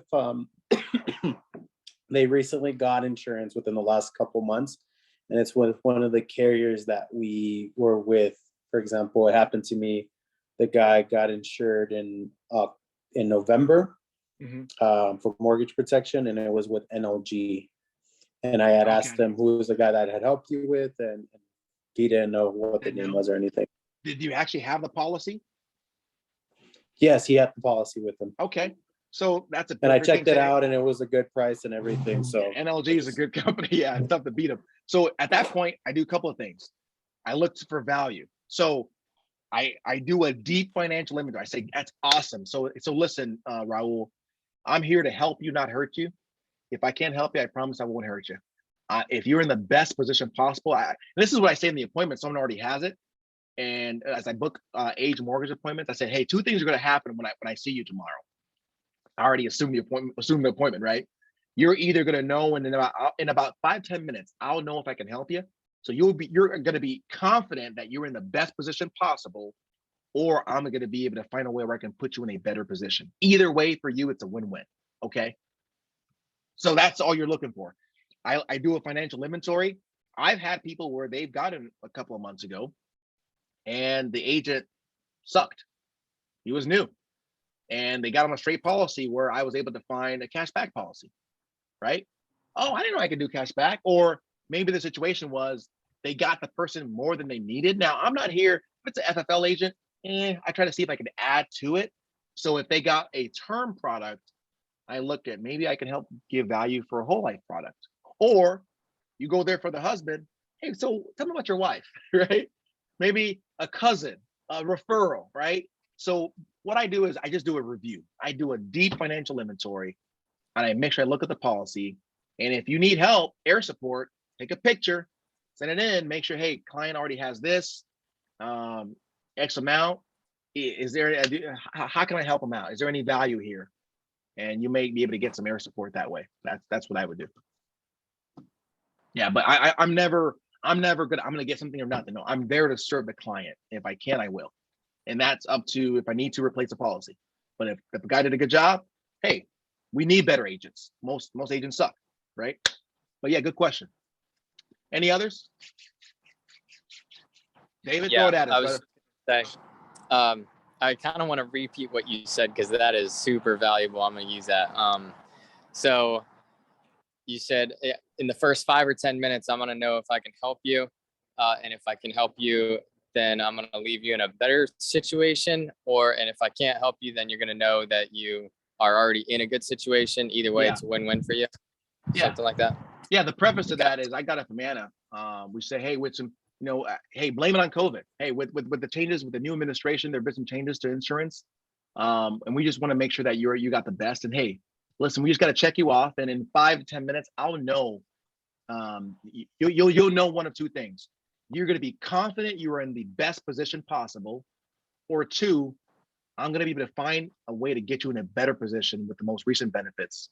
Another way you can say it is, hey, people are finding because of the options now, they're able to get the same coverage for a lower price or better coverage for about the same price.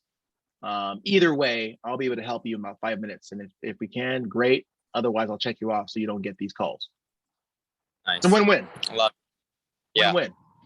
And Yeah. I just got to do my job, man. You know, I've gone there and hey, it could be a 5-minute overview or whatever else. So yeah, it works. Yeah, good one, David. Any other questions? I was just gonna. Yeah, real quick. Okay. Go ahead, Dave. I was just gonna say, yesterday I went in home and sold 2 policies to a couple on a farm on their ranch, and this morning he called Come me on, back brother. and he called me back and he was like, hey man, I just you know, his girl gave him the phone number. He was like, I just want to make sure this was you. We got a phone call this morning by an agent and asking if we needed, you know, life insurance. And I told him, you know, we were good. We just got this taken care of. And I was like, and I had gone over that with him yesterday that they're going to get more calls probably. And he's like, but it sounded like you. And I thought it was you. He's like, I just wanted to, you know, clear up with you and stuff. I was like, oh yeah. It's like, I appreciate you calling me back and stuff. I was like, yep, this is me. I was like, if you need anything, whatever, give me a call. But yeah, the urgency is real. So Lock them in, man. And by the way, Yeah. if you're leaving your appointments without educating their expectations of what's going to happen, you're opening yourself for worms. And Joe, I love how Joe does it. He goes, you know, so this is not a relationship, is what he says. And I don't like being cheated on. So what's going to happen is you get calls, people saying this and that. It can be cheaper. Listen, I'm jealous, and I only deal with one person at a time. So if you want to go there, you can. But I mean, do you think I fooled you? I am a broker. I mean, you can just knock it all out right then. So they're going to tell you all kind of things. They can do better. What are you going to say when that girl tries to call you? When that guy tries to say, "Hey, I want to do a new guy." You do what? If they hang up, right? You will lock them down so much so that I'm sorry. And if they really need help, just give them my number. I'll help you out. They're locked in. question. One more question. Sorry, Wendell, I forgot you had some. So today I had booked an appointment and he got back with me, texted me back and said, hey, my wife reminded me we already got covered with Americo policies recently or however long ago. And I texted him back, oh, thanks for getting back with me. I was like, I love Americo. That's good stuff. I was like, keep it, whatever you do, keep it. Do you do that, or do you still try to do a policy review even though you have a good idea that somebody probably did them right? You hadn't gone there, or you already did go there? I have not gone there. I probably should have ignored. I would say I would just ignore the text message one anyway. Yeah, whenever you're running, you don't answer any text messages. You don't answer numbers you don't know. You go there anyway. I remember I went to Colorado. I ran some appointments, and I ran into, as I'm asking her what she has for life insurance, I ran into some clients who I booked. They're still looking. Easton Patton was the one that sold them the policy, right? So I'm looking at the policy, and we asked the questions of, so what was this for? She goes, this, and I got her another policy, and I promoted Easton's policy all day long, so she got his policy, and she got my policy, right? Nice. We found compelling reasons why she needed this one and why she needed mine. So Awesome. you could have served them still. I don't even respond. I say, hey, yeah, you know what? If they say that at the door, hey, that's perfect. It'll save me 5 minutes. Go ahead and get the policy so I can just review it. I'm just required to see it and add it to my producer report. And if I can't help you, no big deal, but at least I'll be able to check you off. Yep. Bam. Ask them the questions real quick. Bam, bam, bam. And the rest is history. You go through the same process. Don't let people push you in doing your job. Hey, you know what? Hey, I've been doing this for a while. Hey, I'm good at what I do. They're trying to push you. Hey. So Wendell, what do you do for work? Are you pretty good at what you do? Yeah, I am too. So just trust me. I got a packed schedule, but I'm gonna do you right, because it's important that I make sure I do this right. Would you not agree? Yeah. Okay. So let me do my job. You take it. If they're being like sticklers, take control. If they're being jerks, be a jerk back, and then it'll kind of shock them, like, oh wow, this guy's real. This girl's real, right? So anyway, good question. Wendell, what was yours? I've just been getting the objection like most of the appointments I've been running over this weekend, last week, was, oh, you want my bank information like right now? Like, is it going to come out of my account like today? I don't have money today. I want to wait till like next week or next month for the money to come virtual? out. This is virtual? What? This is virtual? No, this is in person. Both, Wow. actually. I had some Okay. of both. So today I had one virtual, and then yesterday, and last week I had some. Yesterday, what I have done with some of them is I'm like, okay, let's just get it submitted and let's just put, a date for next week after you get paid as a effective date for the policy. So I've Yeah. done that. And then others were like, I get paid next week. I don't want to do it till, a month out or something. And I'll just be like, okay, well, just what day do you want the policy recurring payment to be on? And so I'll just say, okay, we'll put it on that day. And then I'll be like, okay, once the policy is approved, the initial draft will be out. We'll come out, then you can choose from that point. And sometimes that they just are like, okay, but for instance, like today I did a Zoom appointment and I did Americo. She was like perfectly healthy and I quoted her Americo. And she was like, wow, that's really expensive. My friend, it was that objection where my friend has 100,000 for $2 $20 a month. Right. Yeah. And that's what I've been getting to is, oh, well, these guys have, I saw on TV for $2 I can get 50,000 kind of thing. And it's just like, it's ridiculous. But anyways, so the one I had today, I didn't. You can close it. Let me ask you this. So the question I would ask is, are you setting the table properly? If they're asking, I got to give you a bank account right now. That's telling me that, are you really setting the table properly? Maybe slow down as you do that, or maybe say it differently, because whatever you think you're saying is not being delivered in their ears the way that you think they're hearing it.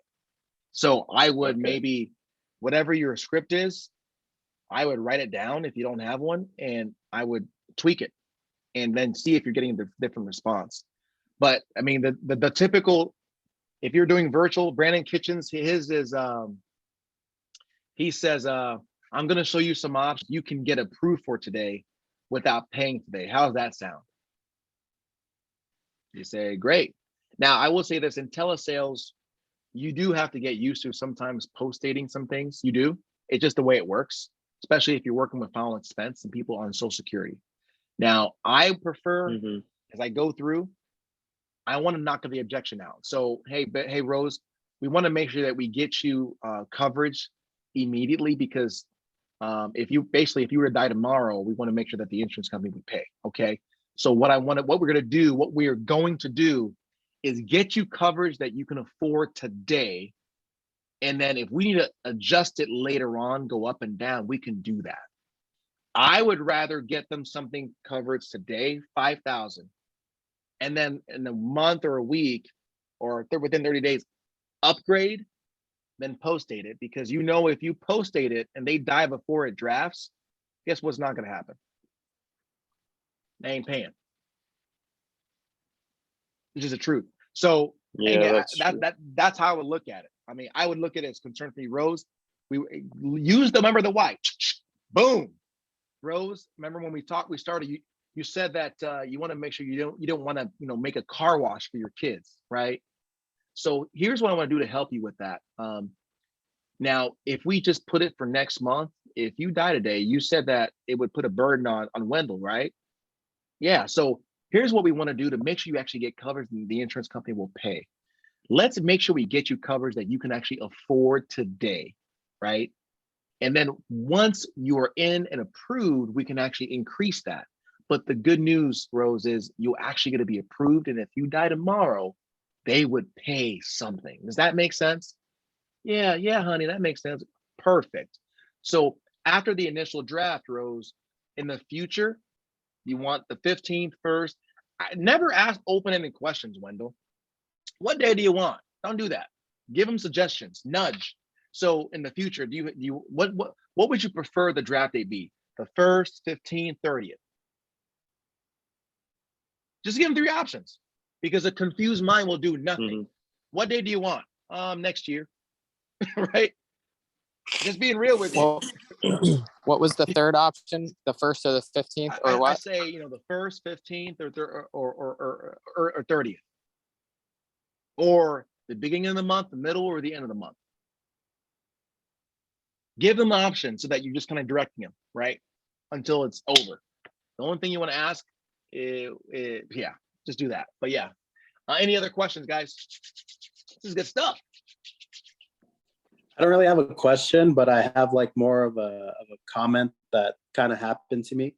That policy that I wrote for that guy last week, that he was making that $7,000 policy. This guy's making about $25,000 a month because of what he does. And well, he had a heart attack. He's had complications in the past. And he did tell me that if I were to get him approved with any carrier, that he would actually, it was a mortgage protection.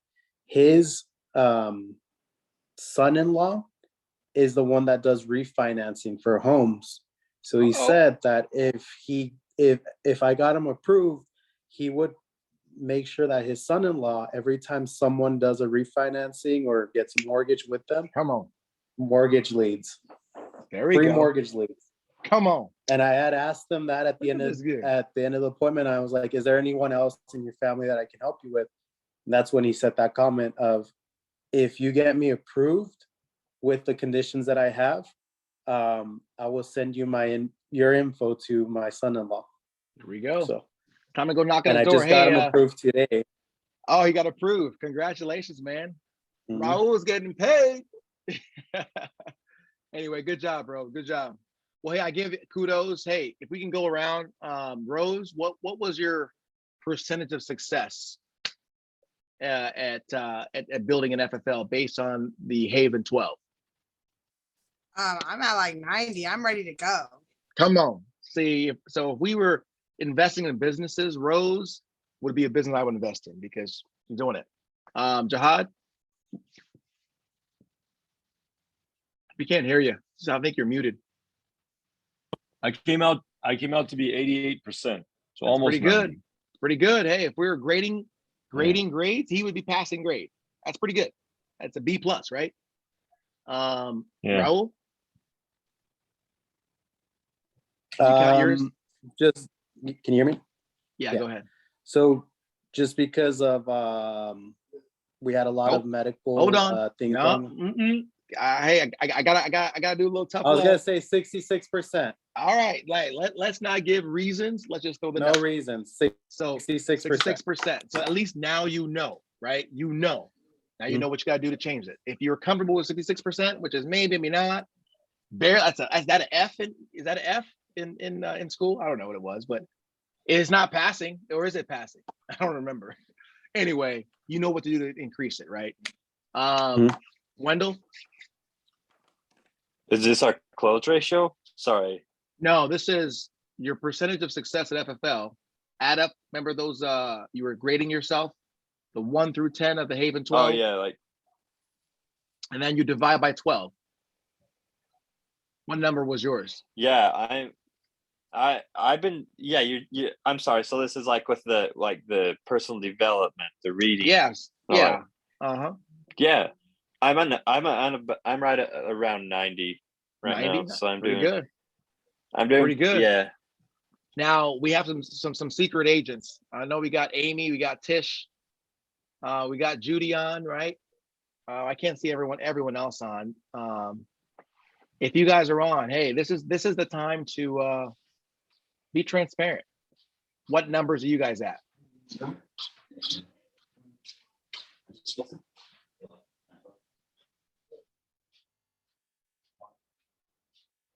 All right. I think they may be gone already. I know it's late. All right, guys. David. Oh, we got someone? All right, I heard someone chime in. If you're still there, go ahead and chime in. Somebody posted in the chat. Amy posted 45. 45%. Appreciate you, Amy. Thank you for being being accountable. Appreciate that. The hope is you know exactly what you need to do. I would ask you, do one thing to improve that today, whether it be read it, whatever it is, read a book, listen to 10 pages, or listen to 15, do something to change that percentage up to get yourself to 50. And then next week, we're all going to be transparent, report again. And everyone should look at their numbers. You say, okay, last week I was at 45. This week I'm at 50, right? Anyone else? Jennifer, you got Tish? Yeah, I'm right there with Amy. Okay, I'm at 45 also. 45. Okay, hey, appreciate you being transparent. So next week, what number should you not be at? 45. 45. You should not be at 45. Okay, so there will be some heat on you. Don't post 45. Tish or David and Judy, you guys with us? What numbers are you guys at? This is Tish. I am at about 35%. Okay. Okay. Awesome. Hey, kudos, because you're starting from somewhere. Here's where you're not at. You're not at 0, right? So next week, where should you not be at? At the same, at 35%. There we go. There we go. All right, David. Last but not least. I'd have to say about 25%. Okay. So next week, we know the number we shouldn't be at. And Hawaii, Definitely. David. What about you, brother? What was that? No, sorry, David from Hawaii. How about you? He's probably surfing or something. I'm sure he's tanning or going aloha, whatever else. It's all good. All right, guys, that's it. Appreciate you, everyone. We're hoping again. This is an accountability thing. The people here, you are the leaders. You are the Trey Honeycutts. You're the Stephen Yees. If you know their backstory, guys, you are them. Not to be honest, you're better than them because you start off at a better point. We were all broken. And so if you are messed up in any way, things aren't perfect, you're in the right place. And you can see in the future of who you're going to be, because not only are you here, but you're transparent. I was taught a long time ago when I first asked, how do I get successful? They said, be the first to show up, be the last to leave. If that's all you ever did, you would win. And guess who's the last to leave? You guys. So kudos to you guys. Anything you need, let me know. If anyone needs those scripts, let me know. There's more virtual sales training, but I hope we cover some of the basics. For those going full telesales, use the same thing. 100 appointments, dig deep, and let's go. So guys, hey, get a workout partner. Get a workout partner. Wendell, I hope you got one. If you don't, get one. Anything else you need, let me know, guys. Well, until then, you guys have a good night. Take care, take charge. Hey, real Bye-bye. quick. Oh, yeah, hit me. I just noticed that I did notice that Josh took his training down. Is there any way we can access that anymore, or what's up with that? No, it's either being revamped or we took it down because there is, I think because of integrity, maybe there are some things that he said in the training that I picked up on that he can't do. So I'm assuming he took it down for either revamping reasons, or maybe FFL is creating one with the training they're coming out at the end of the month that they just want one. I don't know, but no. Got it. We don't have Okay, can you drop his script and the one for Brandon in the chat? Yeah, I'll Or I'll add it on the Telegram. In Telegram. Yeah, Yeah. I'll add that on there so you guys can see it. Perfect. And now there are some I think there's a video that I downloaded that he did as far as it is not as detailed about his training, but it is a video that goes over his process. If you like that, I'll put that on the chat as well. Yeah, Cool. I want to see that But- too. What was Yeah, that? by the way, I do have a workout partner, Mac. All right, good. Everyone should have one. Good, good. I got Wiley. I connected with Wiley at conference. Oh, did you Wiley really? Hopkins. Good. That's a good guy. That's awesome. That's awesome. It's a great workout partner. Someone better than that's awesome. Good for you guys. Hey, actually, we didn't hear from Judy. Judy, we're gonna hear from you next week. So I know it's late over there. Appreciate you being on. Anyway, guys, you take care. I'll post those 3 things in the chat: the video, the scripts, and let's knock it out this week. See you guys. Have a good night. Thank you. Good night.